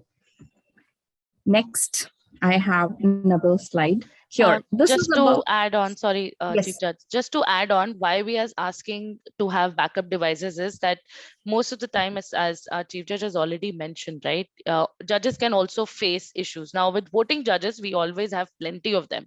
So, and we always try to get at least 3 to 4 extra so that even if one drops, the rest can go ahead and they can still judge the contest as per the minimum required of the judges. Now for a tie-breaking judge, and that was a question that came up yesterday, wherein the tie-breaking judge said that I dropped off and I couldn't hear that probably 30 seconds of the contestant, but I still had to go ahead and give my report, which was ideally should not have happened because I did not listen to 30 seconds of the speech. Now in this case, why we request all of you to have a backup device is that even if one goes off, you can quickly switch to the other. The only thing that you will have to do is on the audio. You're not losing out on any time. Specifically for tie-breaking judges, please ensure that you do log in with 2 backups, and they are always on 2 separate networks. One is on the home Wi-Fi and the other one is always on your phone network. This is very important. Thank you so much. Over to you. Thank you, Toastmasters DTM Sapna. And now we come to the protest. So there are just 2 people who can protest, a voting judge or a contestant, and there is only 2 criteria on which the protest can be raised. Only 2, no other thing. Now, the voting judges may protest basis the content. That means more than 25% of the content was copied, and it was copied as in picked up from internet or book or somewhere which is known to the voting judge, and they know it is more than 25% of the total content of the speech. Second thing is by the contestant. They have 2 reasons. One, that the contestant has used another contestant's name from the same contest, from the same time right now, and they stand there. Second is they may have been, both of them can say one more thing, that the content was copied, or at the same time, I failed. Sapna, would you help me the second point? Sure. Not to give where credit Yes. was not given. Correct. Okay. I've taken a quote, but I've not quoted the source. Yes. So the protest is two ways. Only two, as Sakshi has mentioned. If you go ahead and your speech is more than 25%, and you do not quote the person. Okay, two things. One is more than 25%. That means that it is not an original speech. And remember, all the contestants, that you sign an eligibility and originality form, which is given to the contest chair, which mentions that my speech is original, and it also puts in all the clauses out there. Second is wherein you have probably even spoken a simple quote. You've picked it up and you've spoken, but you did not speak out the name or the person's name whose quote it was. There are times when on Google, you will have quotes which says unknown. You can duly say that, the author is unknown of this quote, but this is the quote. Now, these are the two. And second, if it's not the name of the contestant, but if I and Sakshi are contestant in international speech contest, and Sakshi's speech was first, I was second, I went ahead and I quoted Sakshi's speech. That is something from Sakshi's speech, something or from Sakshi's speech, or Sakshi's. referred to her, is a ground for protest. If I take Sakshi's name, that is still okay. That is not a ground for protest. But if I quote from her speech, then it is a ground for protest. Yes, Ankal, please go ahead. Yes, so since the contestants will be in a breakout room, so will there be a scope that the contestant can listen to someone's speech? Like you mentioned that we cannot quote, as a contestant, we cannot quote someone else's contestant from their speech. So is there any scope that any of the contestant can listen also? So it's not mandatory in international speech contest to put the contestants in the breakout. It depends on them. So if any contestant who's in the main room is listening to Sakshi's speech, I decided not to go to the breakout room. I listened to her speech and I quoted her speech in my speech. That is a ground for protest. So the rest, anything beyond this, and this is for, because I am sure you all have faced so many, like, this contestant was speaking in the breakout room during when all the other contestants were there, or the contest chair did not speak the topic correctly. He spoke this word for me, or I did not hear it. These are not ground for protest. These are grievances, which should not call for a protest hearing. There are only two grounds for protest, which we've already mentioned. Please go by the rule book. That's about it. Over to you, Sakshi. Thank you so much.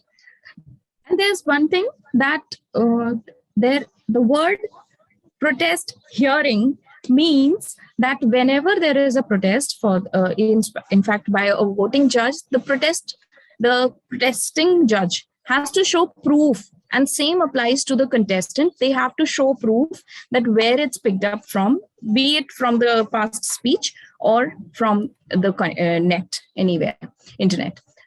Second thing is, if found substantial. Now, how do I decide that it's substantial? One, I see the proof.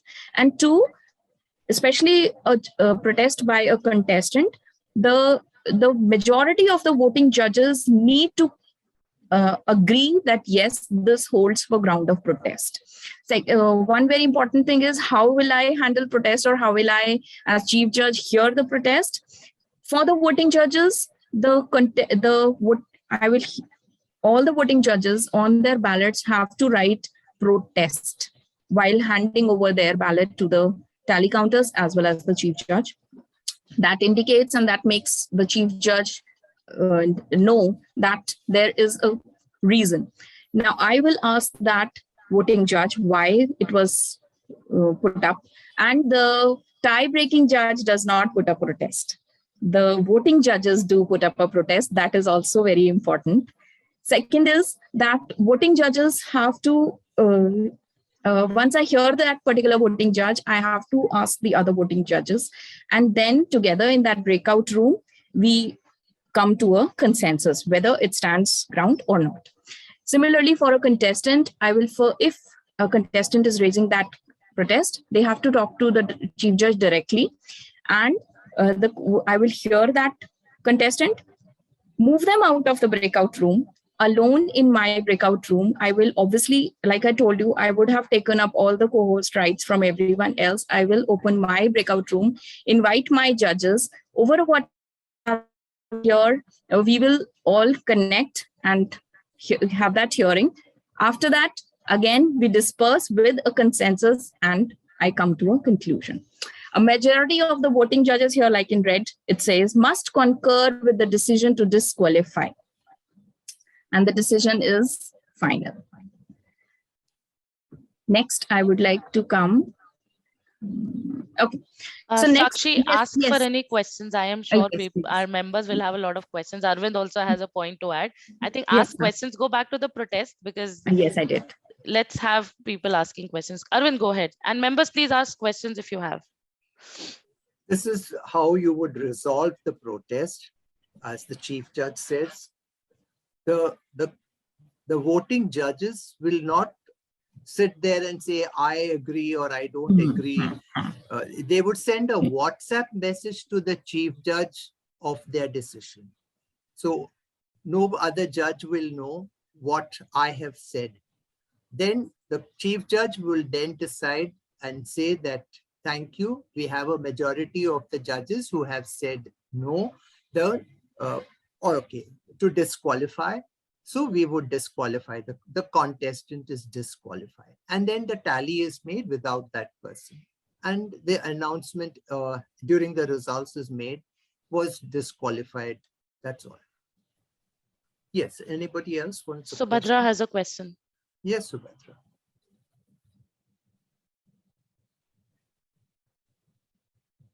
We can't hear you, Subhadra, if you're talking.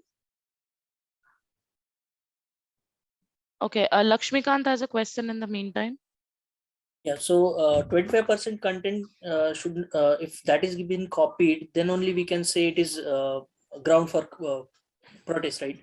And the second thing is about like from quotes which one contestant already used, that can, if we are referring that or using that one, then it is a ground for protest. These are the clear two things, right? Okay, so I would correct? like to, yes, it is correct, but I would like to also tell you at times that 25% is the main crux of the speech. That is like the soul of the speech, without which the entire, if you take that crux out, the speech will fall flat. So I have seen, even if it is not 25%, even if it is 20% or something, but if it is the main crux of the speech and it is not original, the idea is not original, I have seen judges disqualifying on the ground of originality because that idea is not yours. Got it. Right? Okay. Yes. Thank you. Sankalp? Yeah. Yes, so basically, whenever a protest is getting lodged by the contestant or by the VJ, so the main communication about the voting, right? In case if we are looking forward to get the votes of the respective VJs, then it should be like the voting should be 1-to-1 among the CJ and the VJs. Although the discussion might be happening openly.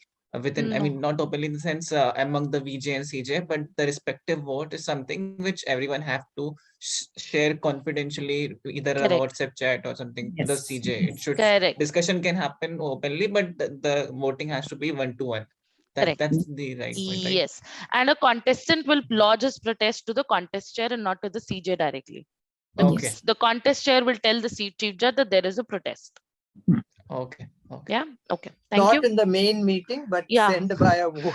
So I have come across this one situation, guys, which I want to share, that there was a protest, and by mistake, the contest chair said there is a protest in front of the entire meeting room, and everybody knew there was a protest. So please, this all has to happen very quietly. You know, very quietly, the chief judge is going to tell the contestant that I'm taking, or Zoom master, I'm taking the rights.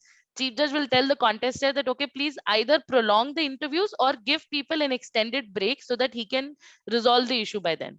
So do this very silently. The world doesn't need to know there is a protest.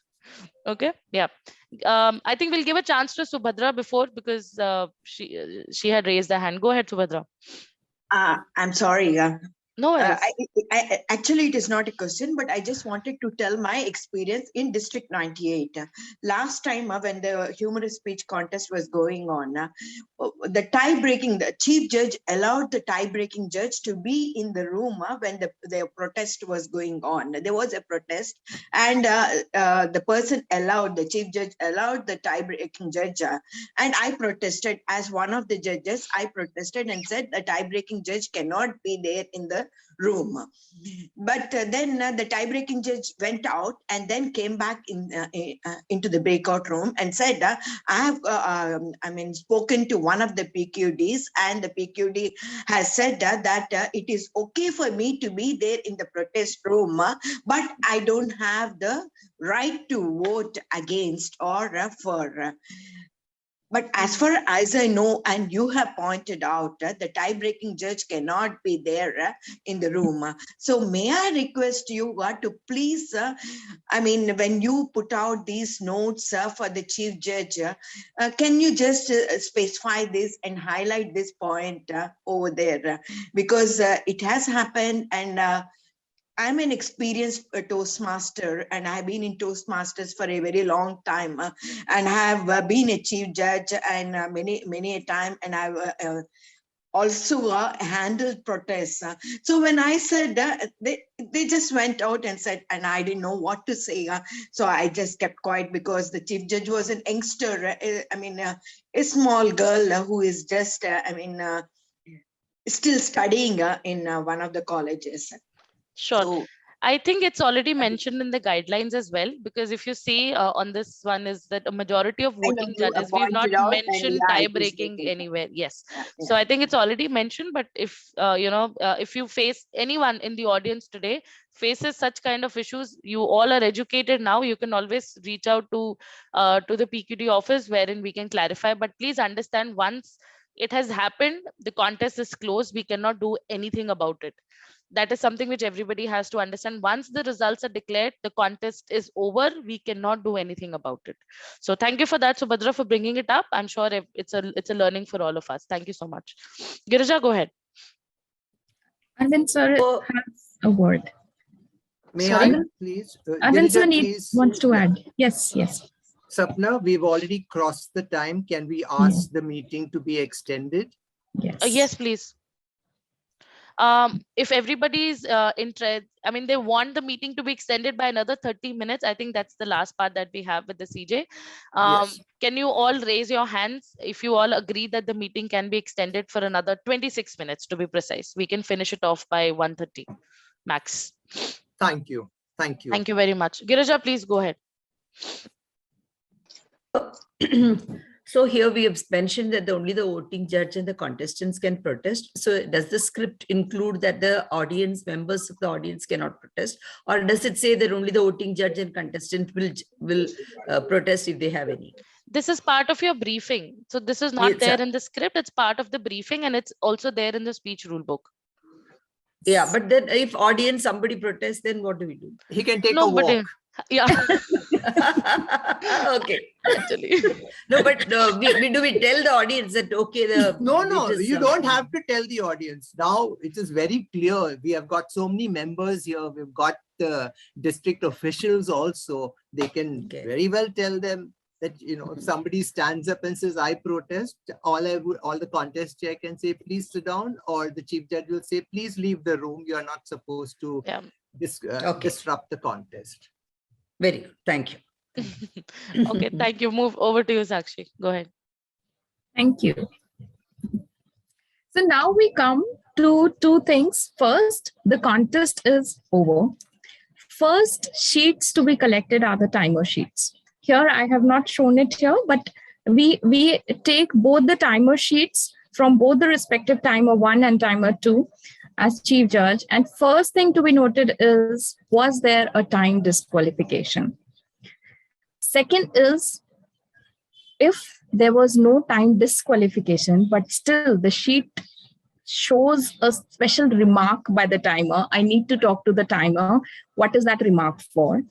So the case could be that the timer had a timing device issue, or the timer, the member, the speaker had dropped, gotten back, dropped, gotten back. So the pause time is noted separately and the overall speech time is noted separately. And overall, it should suffice the 7.30 seconds for ISC and 2.30 for TTC contest.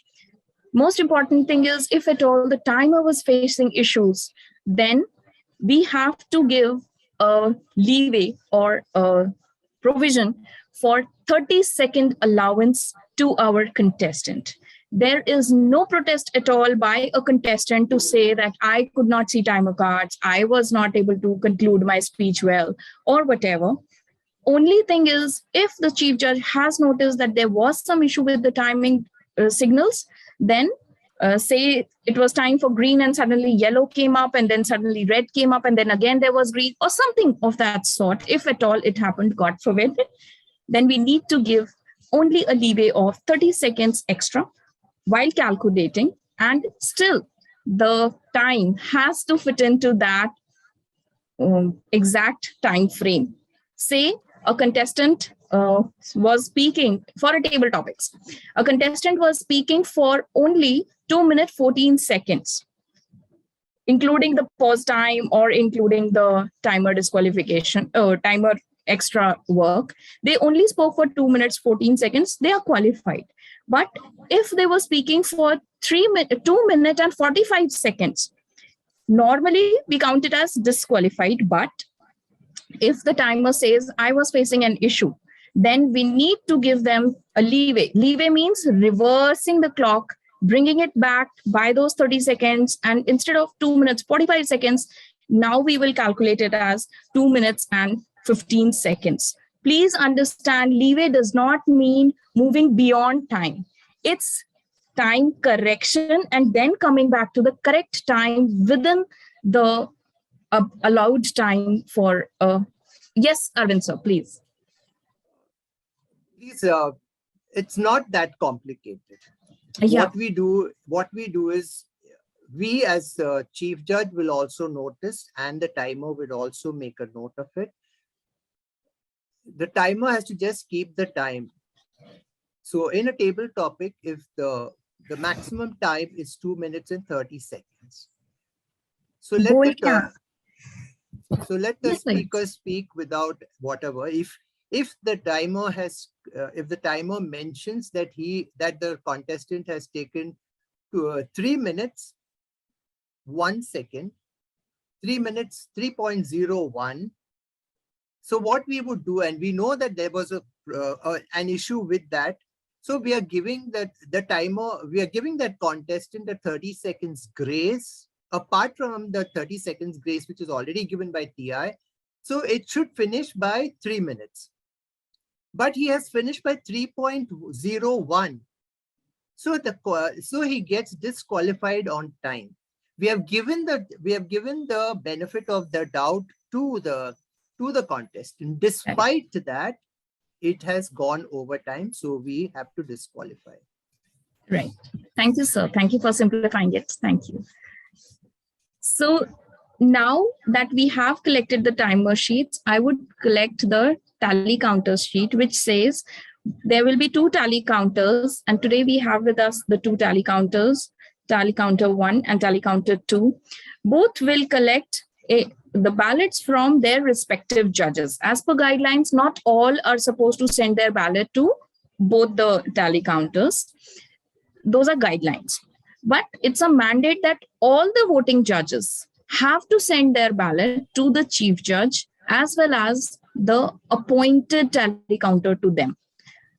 Second thing is, when they are writing down on their ballot sheet, here is the tally counters or the counters sheet.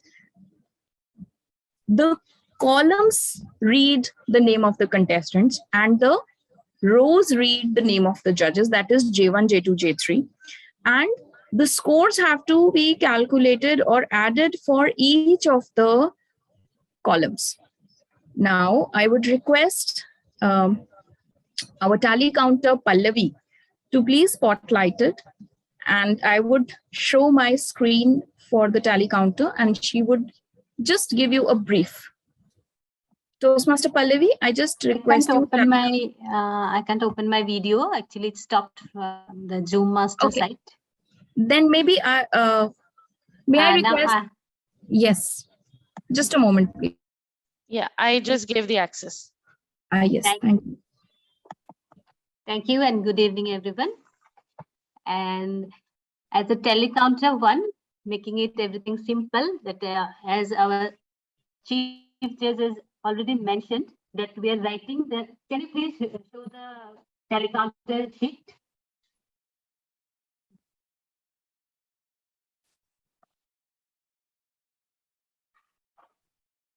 Is it been spotlighted?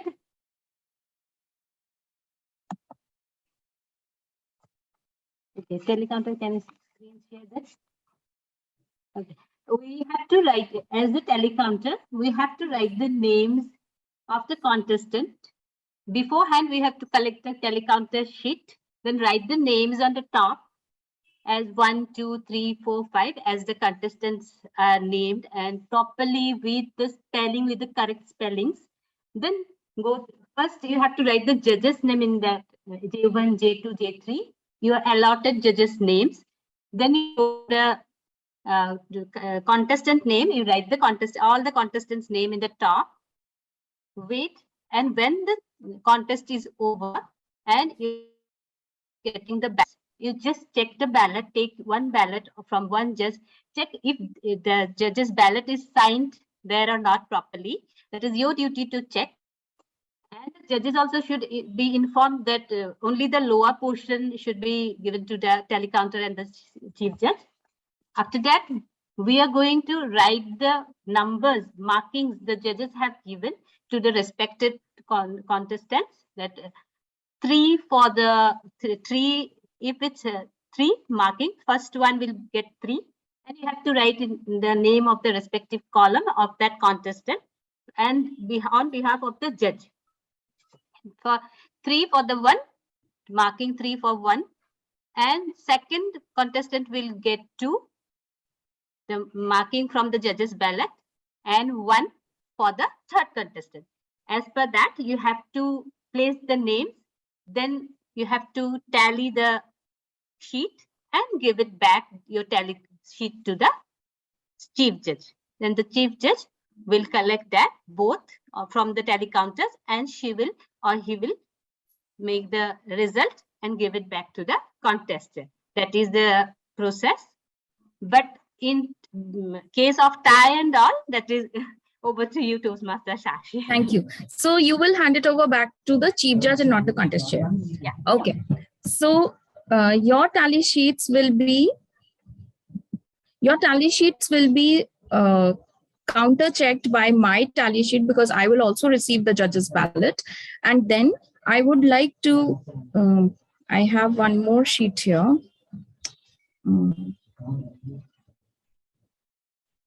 Yes. Are you able to see this one? Okay. Yes, please. So, yes. So please ignore the final scores. Right now, A, B, C, D, E, F, G, H are the 7 contestants, and J1, J7 are the 7 judges. And we have already put up the scores. And finally, we come to this. This is not the exact count that you will receive. The counts will be almost 20, 30, something like that, not 90, 95. But I have written this just for everyone's quick understanding, that A has received 95 marks, 77, 77, third, fourth, all of these. These are only the sequence.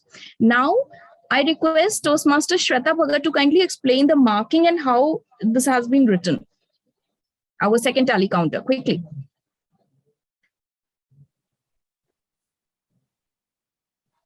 Toastmaster Shweta. Yeah.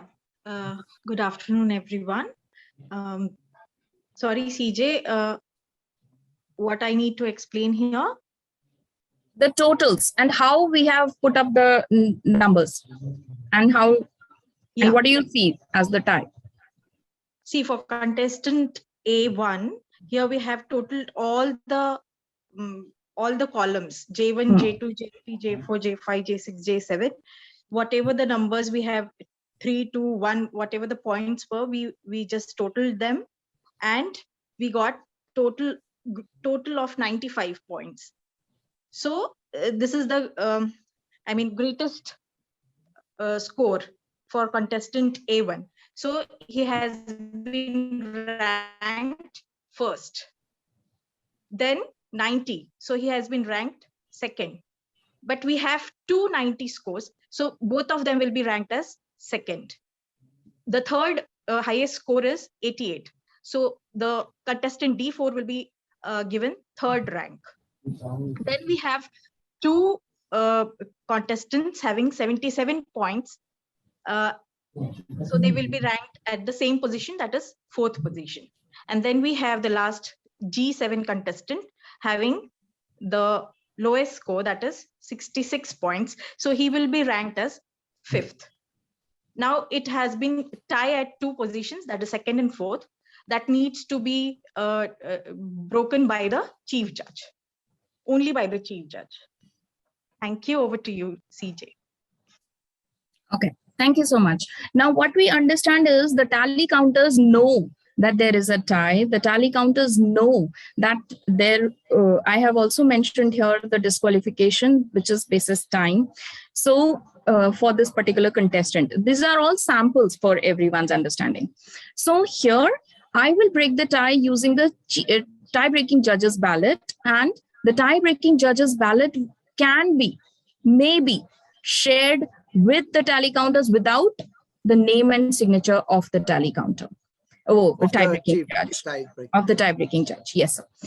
So if that name and signature is not visible, then all three of us will see that the second position will go to that contestant, E5 or F6, who has been given a higher ranking order by the tie-breaking judge. Even if they have given a fourth and fifth position to these respectively, the fourth position holding contestant, that is E5, will get the second position, and the F6 will get a third position. Now it will change. This will become second, and this one will become third. Obviously, the one who was standing third becomes fourth. But since it's a disqualification, we will not label this one as fourth.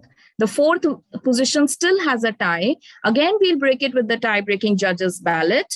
And why we need to break even the fourth and fifth position ties? Because the final results have to be shared for all the ranking positions of all the contestants with our next level contest officials as well as the PQD office. So here, if we use the tie-breaking judges ballot and we have B2 ranked as third and fourth, maybe in the tie-breaking judges ballot, here we will name them as fourth, fifth, and now using the voting judges ballot itself, this one, though he was fifth, he will be given the ranking as sixth, and this one will turn out to be the seventh, or rather the last one who was disqualified basis time. This one always holds first. One very important understanding for all the voting judges in future or whatever, for all the chief judges, is that first priority is the voting judges ballot. Tie-breaking judges ballot comes when there is a tie. So this is of essence. So finally, we understand how the tallies are made, how they are ranked, and how the finally the chief judge sends out the calculates the top three.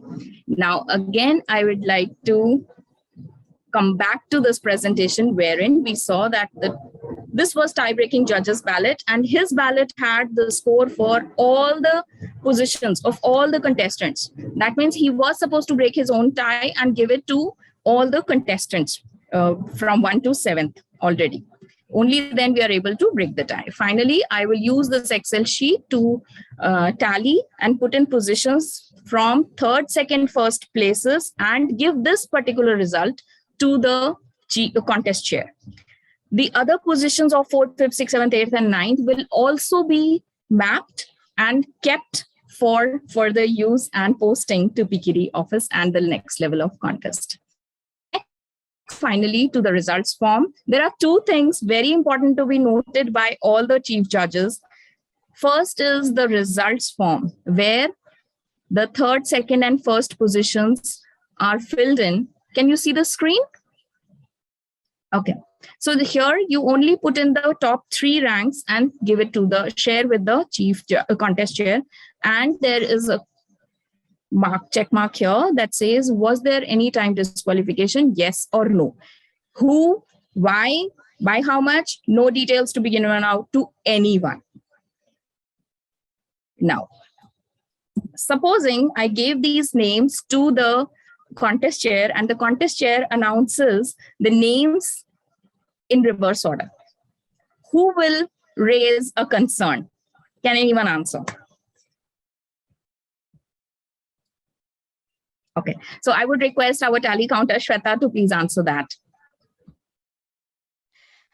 In that case, the tally counters can intervene and correct it.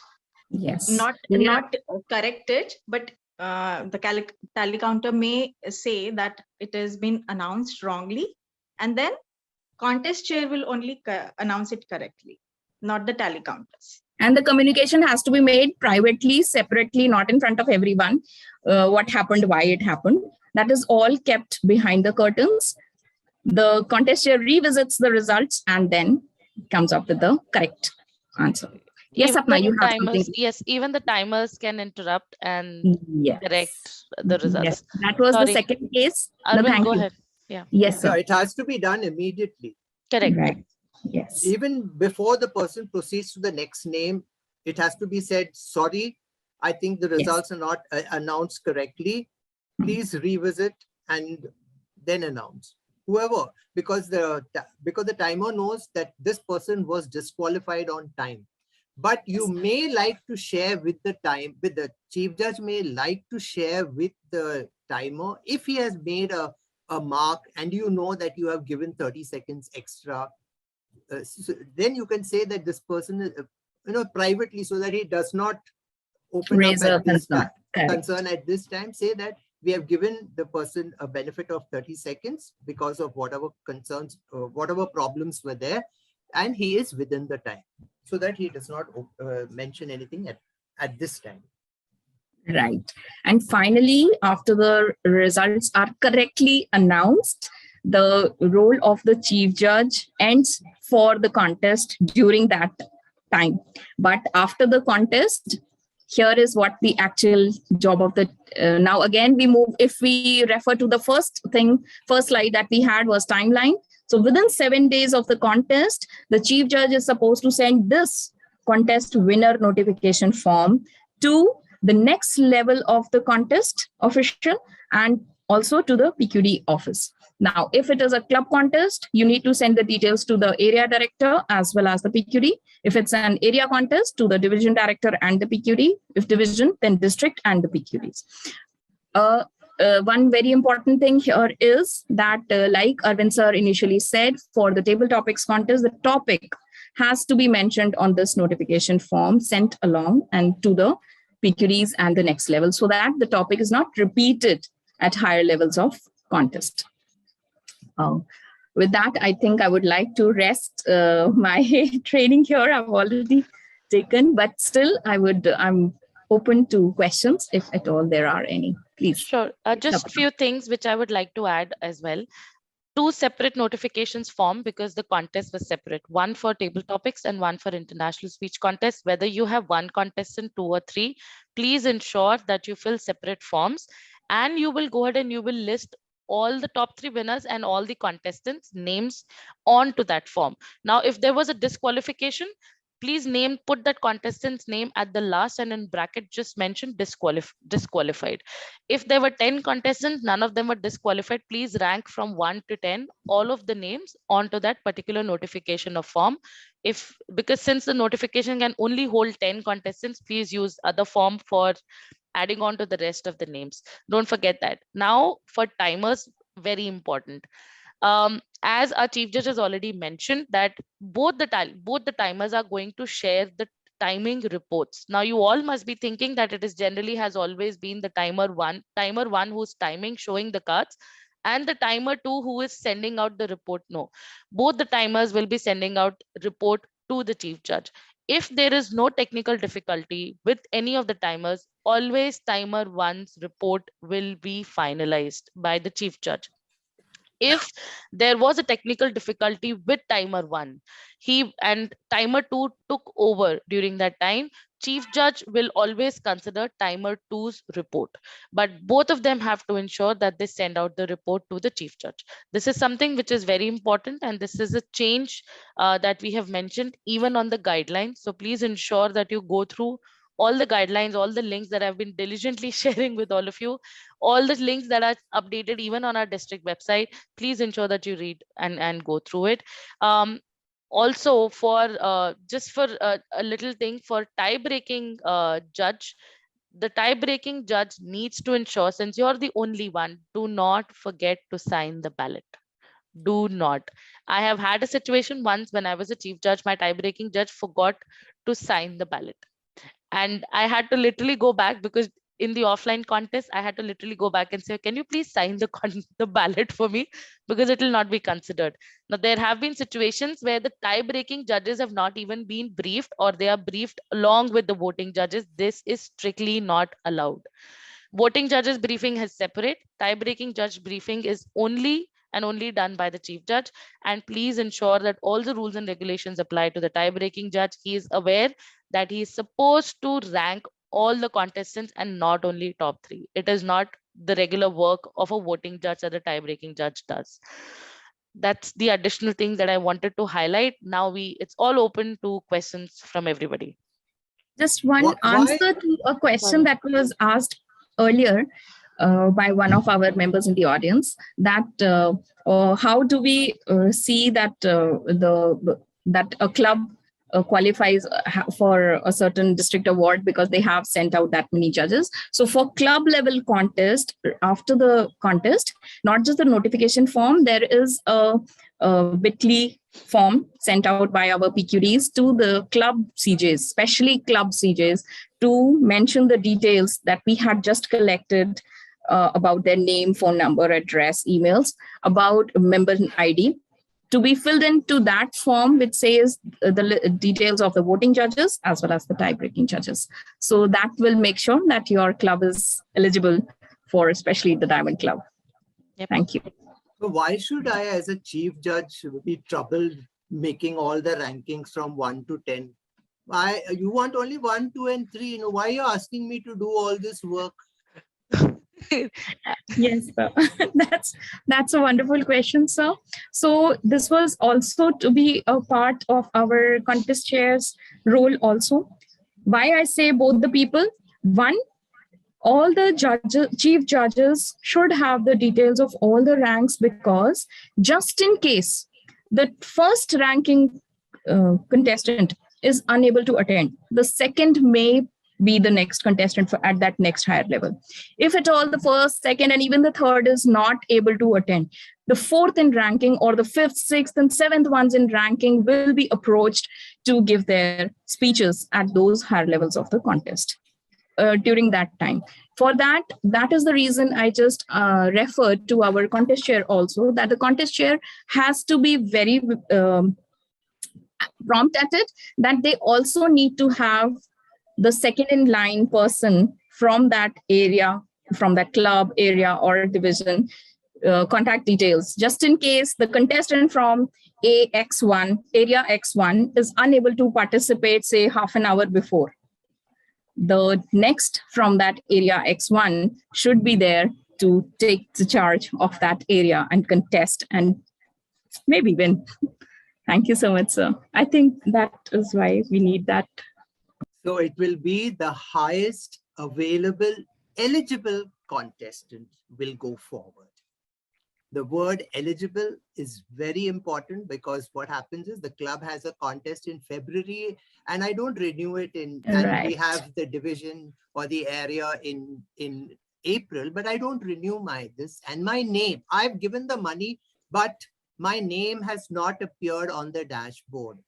I've given the money doesn't mean that I am eligible and I paid my membership fee. No, my name must appear on the dashboard on the day of the contest. So please make your payments and renewals early so that you don't get disqualified. A very beautiful question in the chat that has come, that CJ takes into account the votes from all judges and do not vote or rank himself. Is that right? Yes. CJ is not a voting body. He is just there to ensure that he collects all the ballots.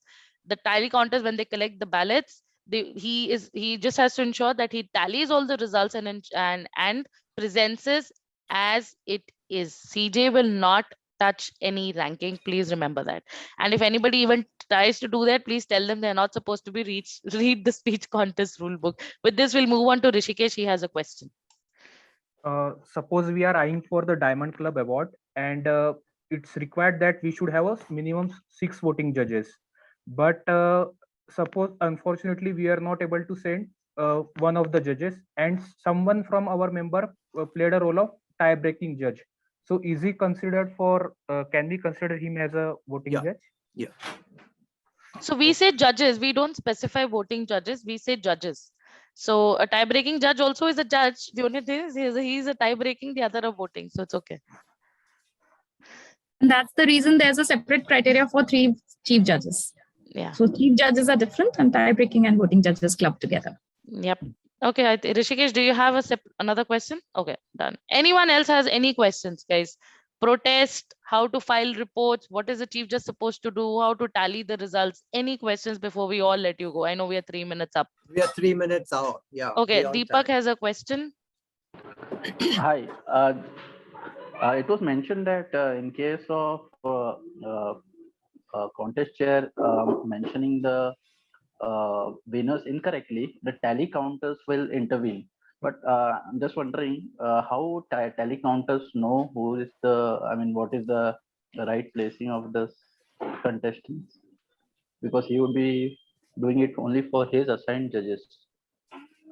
You didn't look at the screen at that time. Yeah, so basically all the tally counters will be tallying the results on one common sheet in the tally counting room, and that's how they will know, because if there is a tie, that's when the chief judge will open the tie breaking ballot. So the tally counters are the ones who are going to go ahead and type in all the first 3 ranking order on the sheet and hand it over to chief judge. So that's how tally counters and timers know. Timers know based on the timing, and tally counters know based on the results that they have tallied.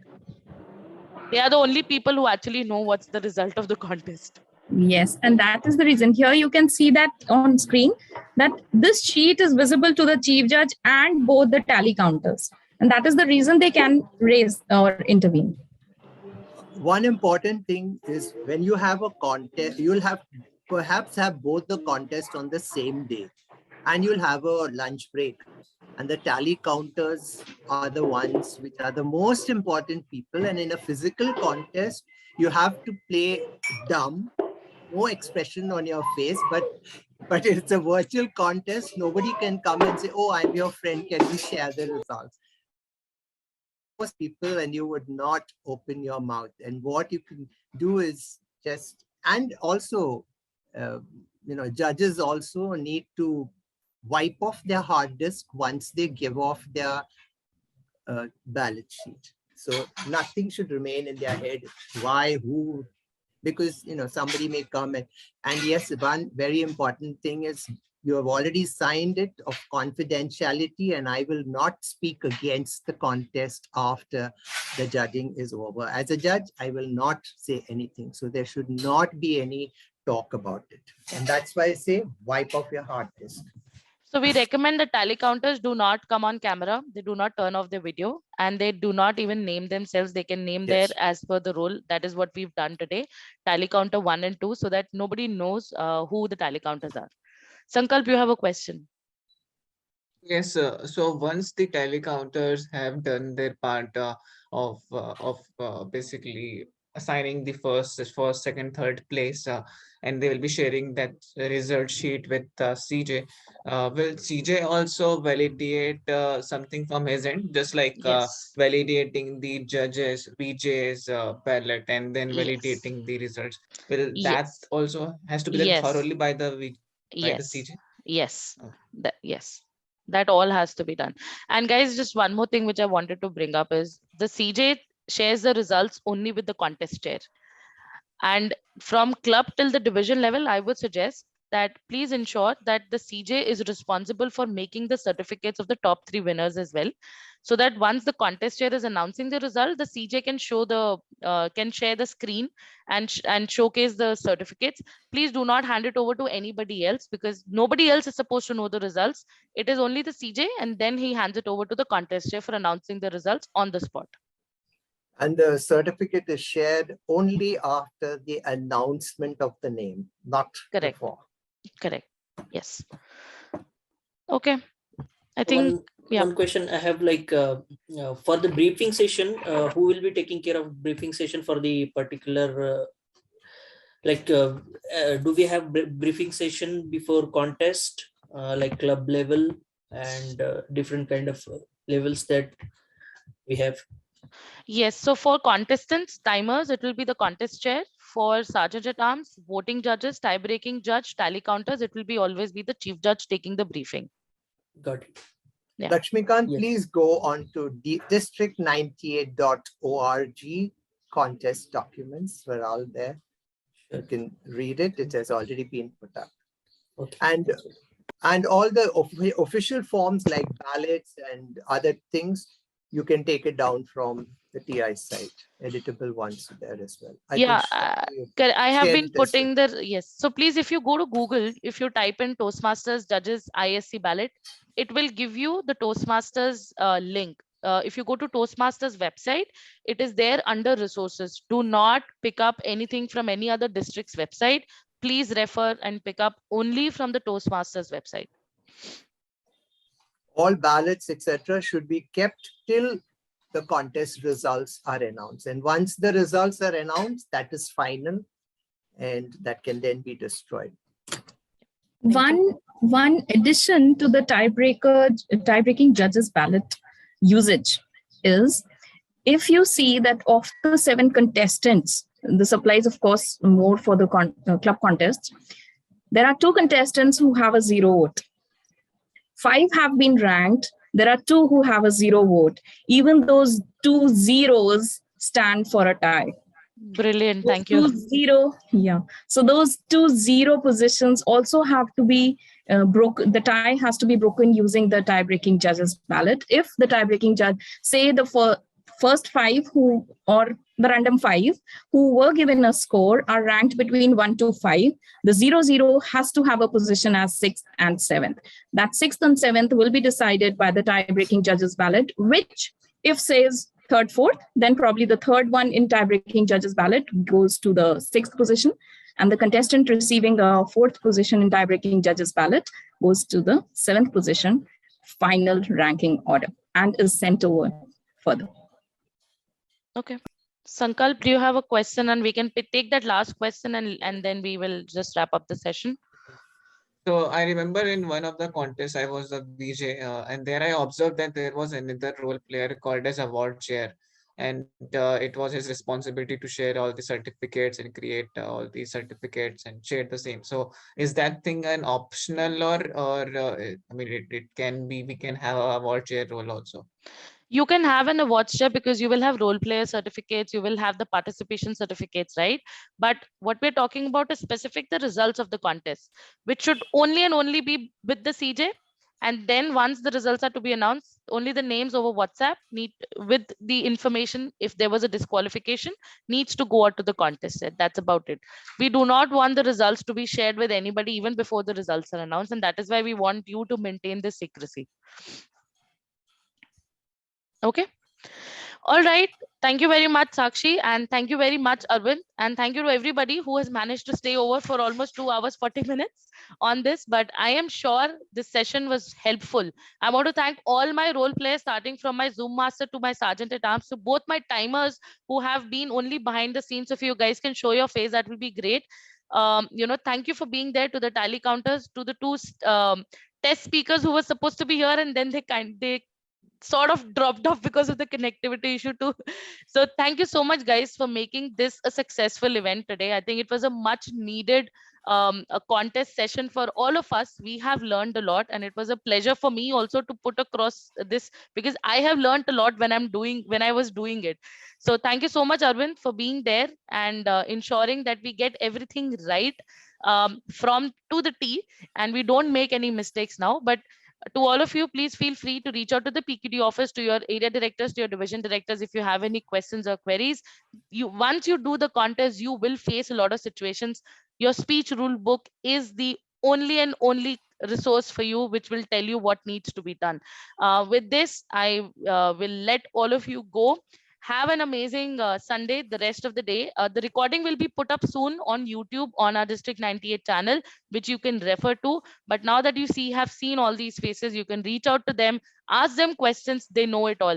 Even though our timers did not speak, but trust me, they've been through a rigorous 2 hours training with us yesterday and today. So they know it all kind of, so they can be real mentors to you who can help you out. So thank you very much. And specific thank you to Arvind for helping us collate all those documents, for going through so many other resources that TI has and helping us out to clarify our queries. So thank you very much. Have a fabulous Sunday. And now with this, I'm going to go ahead and end the session. So thank you, everybody. Enjoy your rest of the Sunday. Stay safe and have a happy contesting.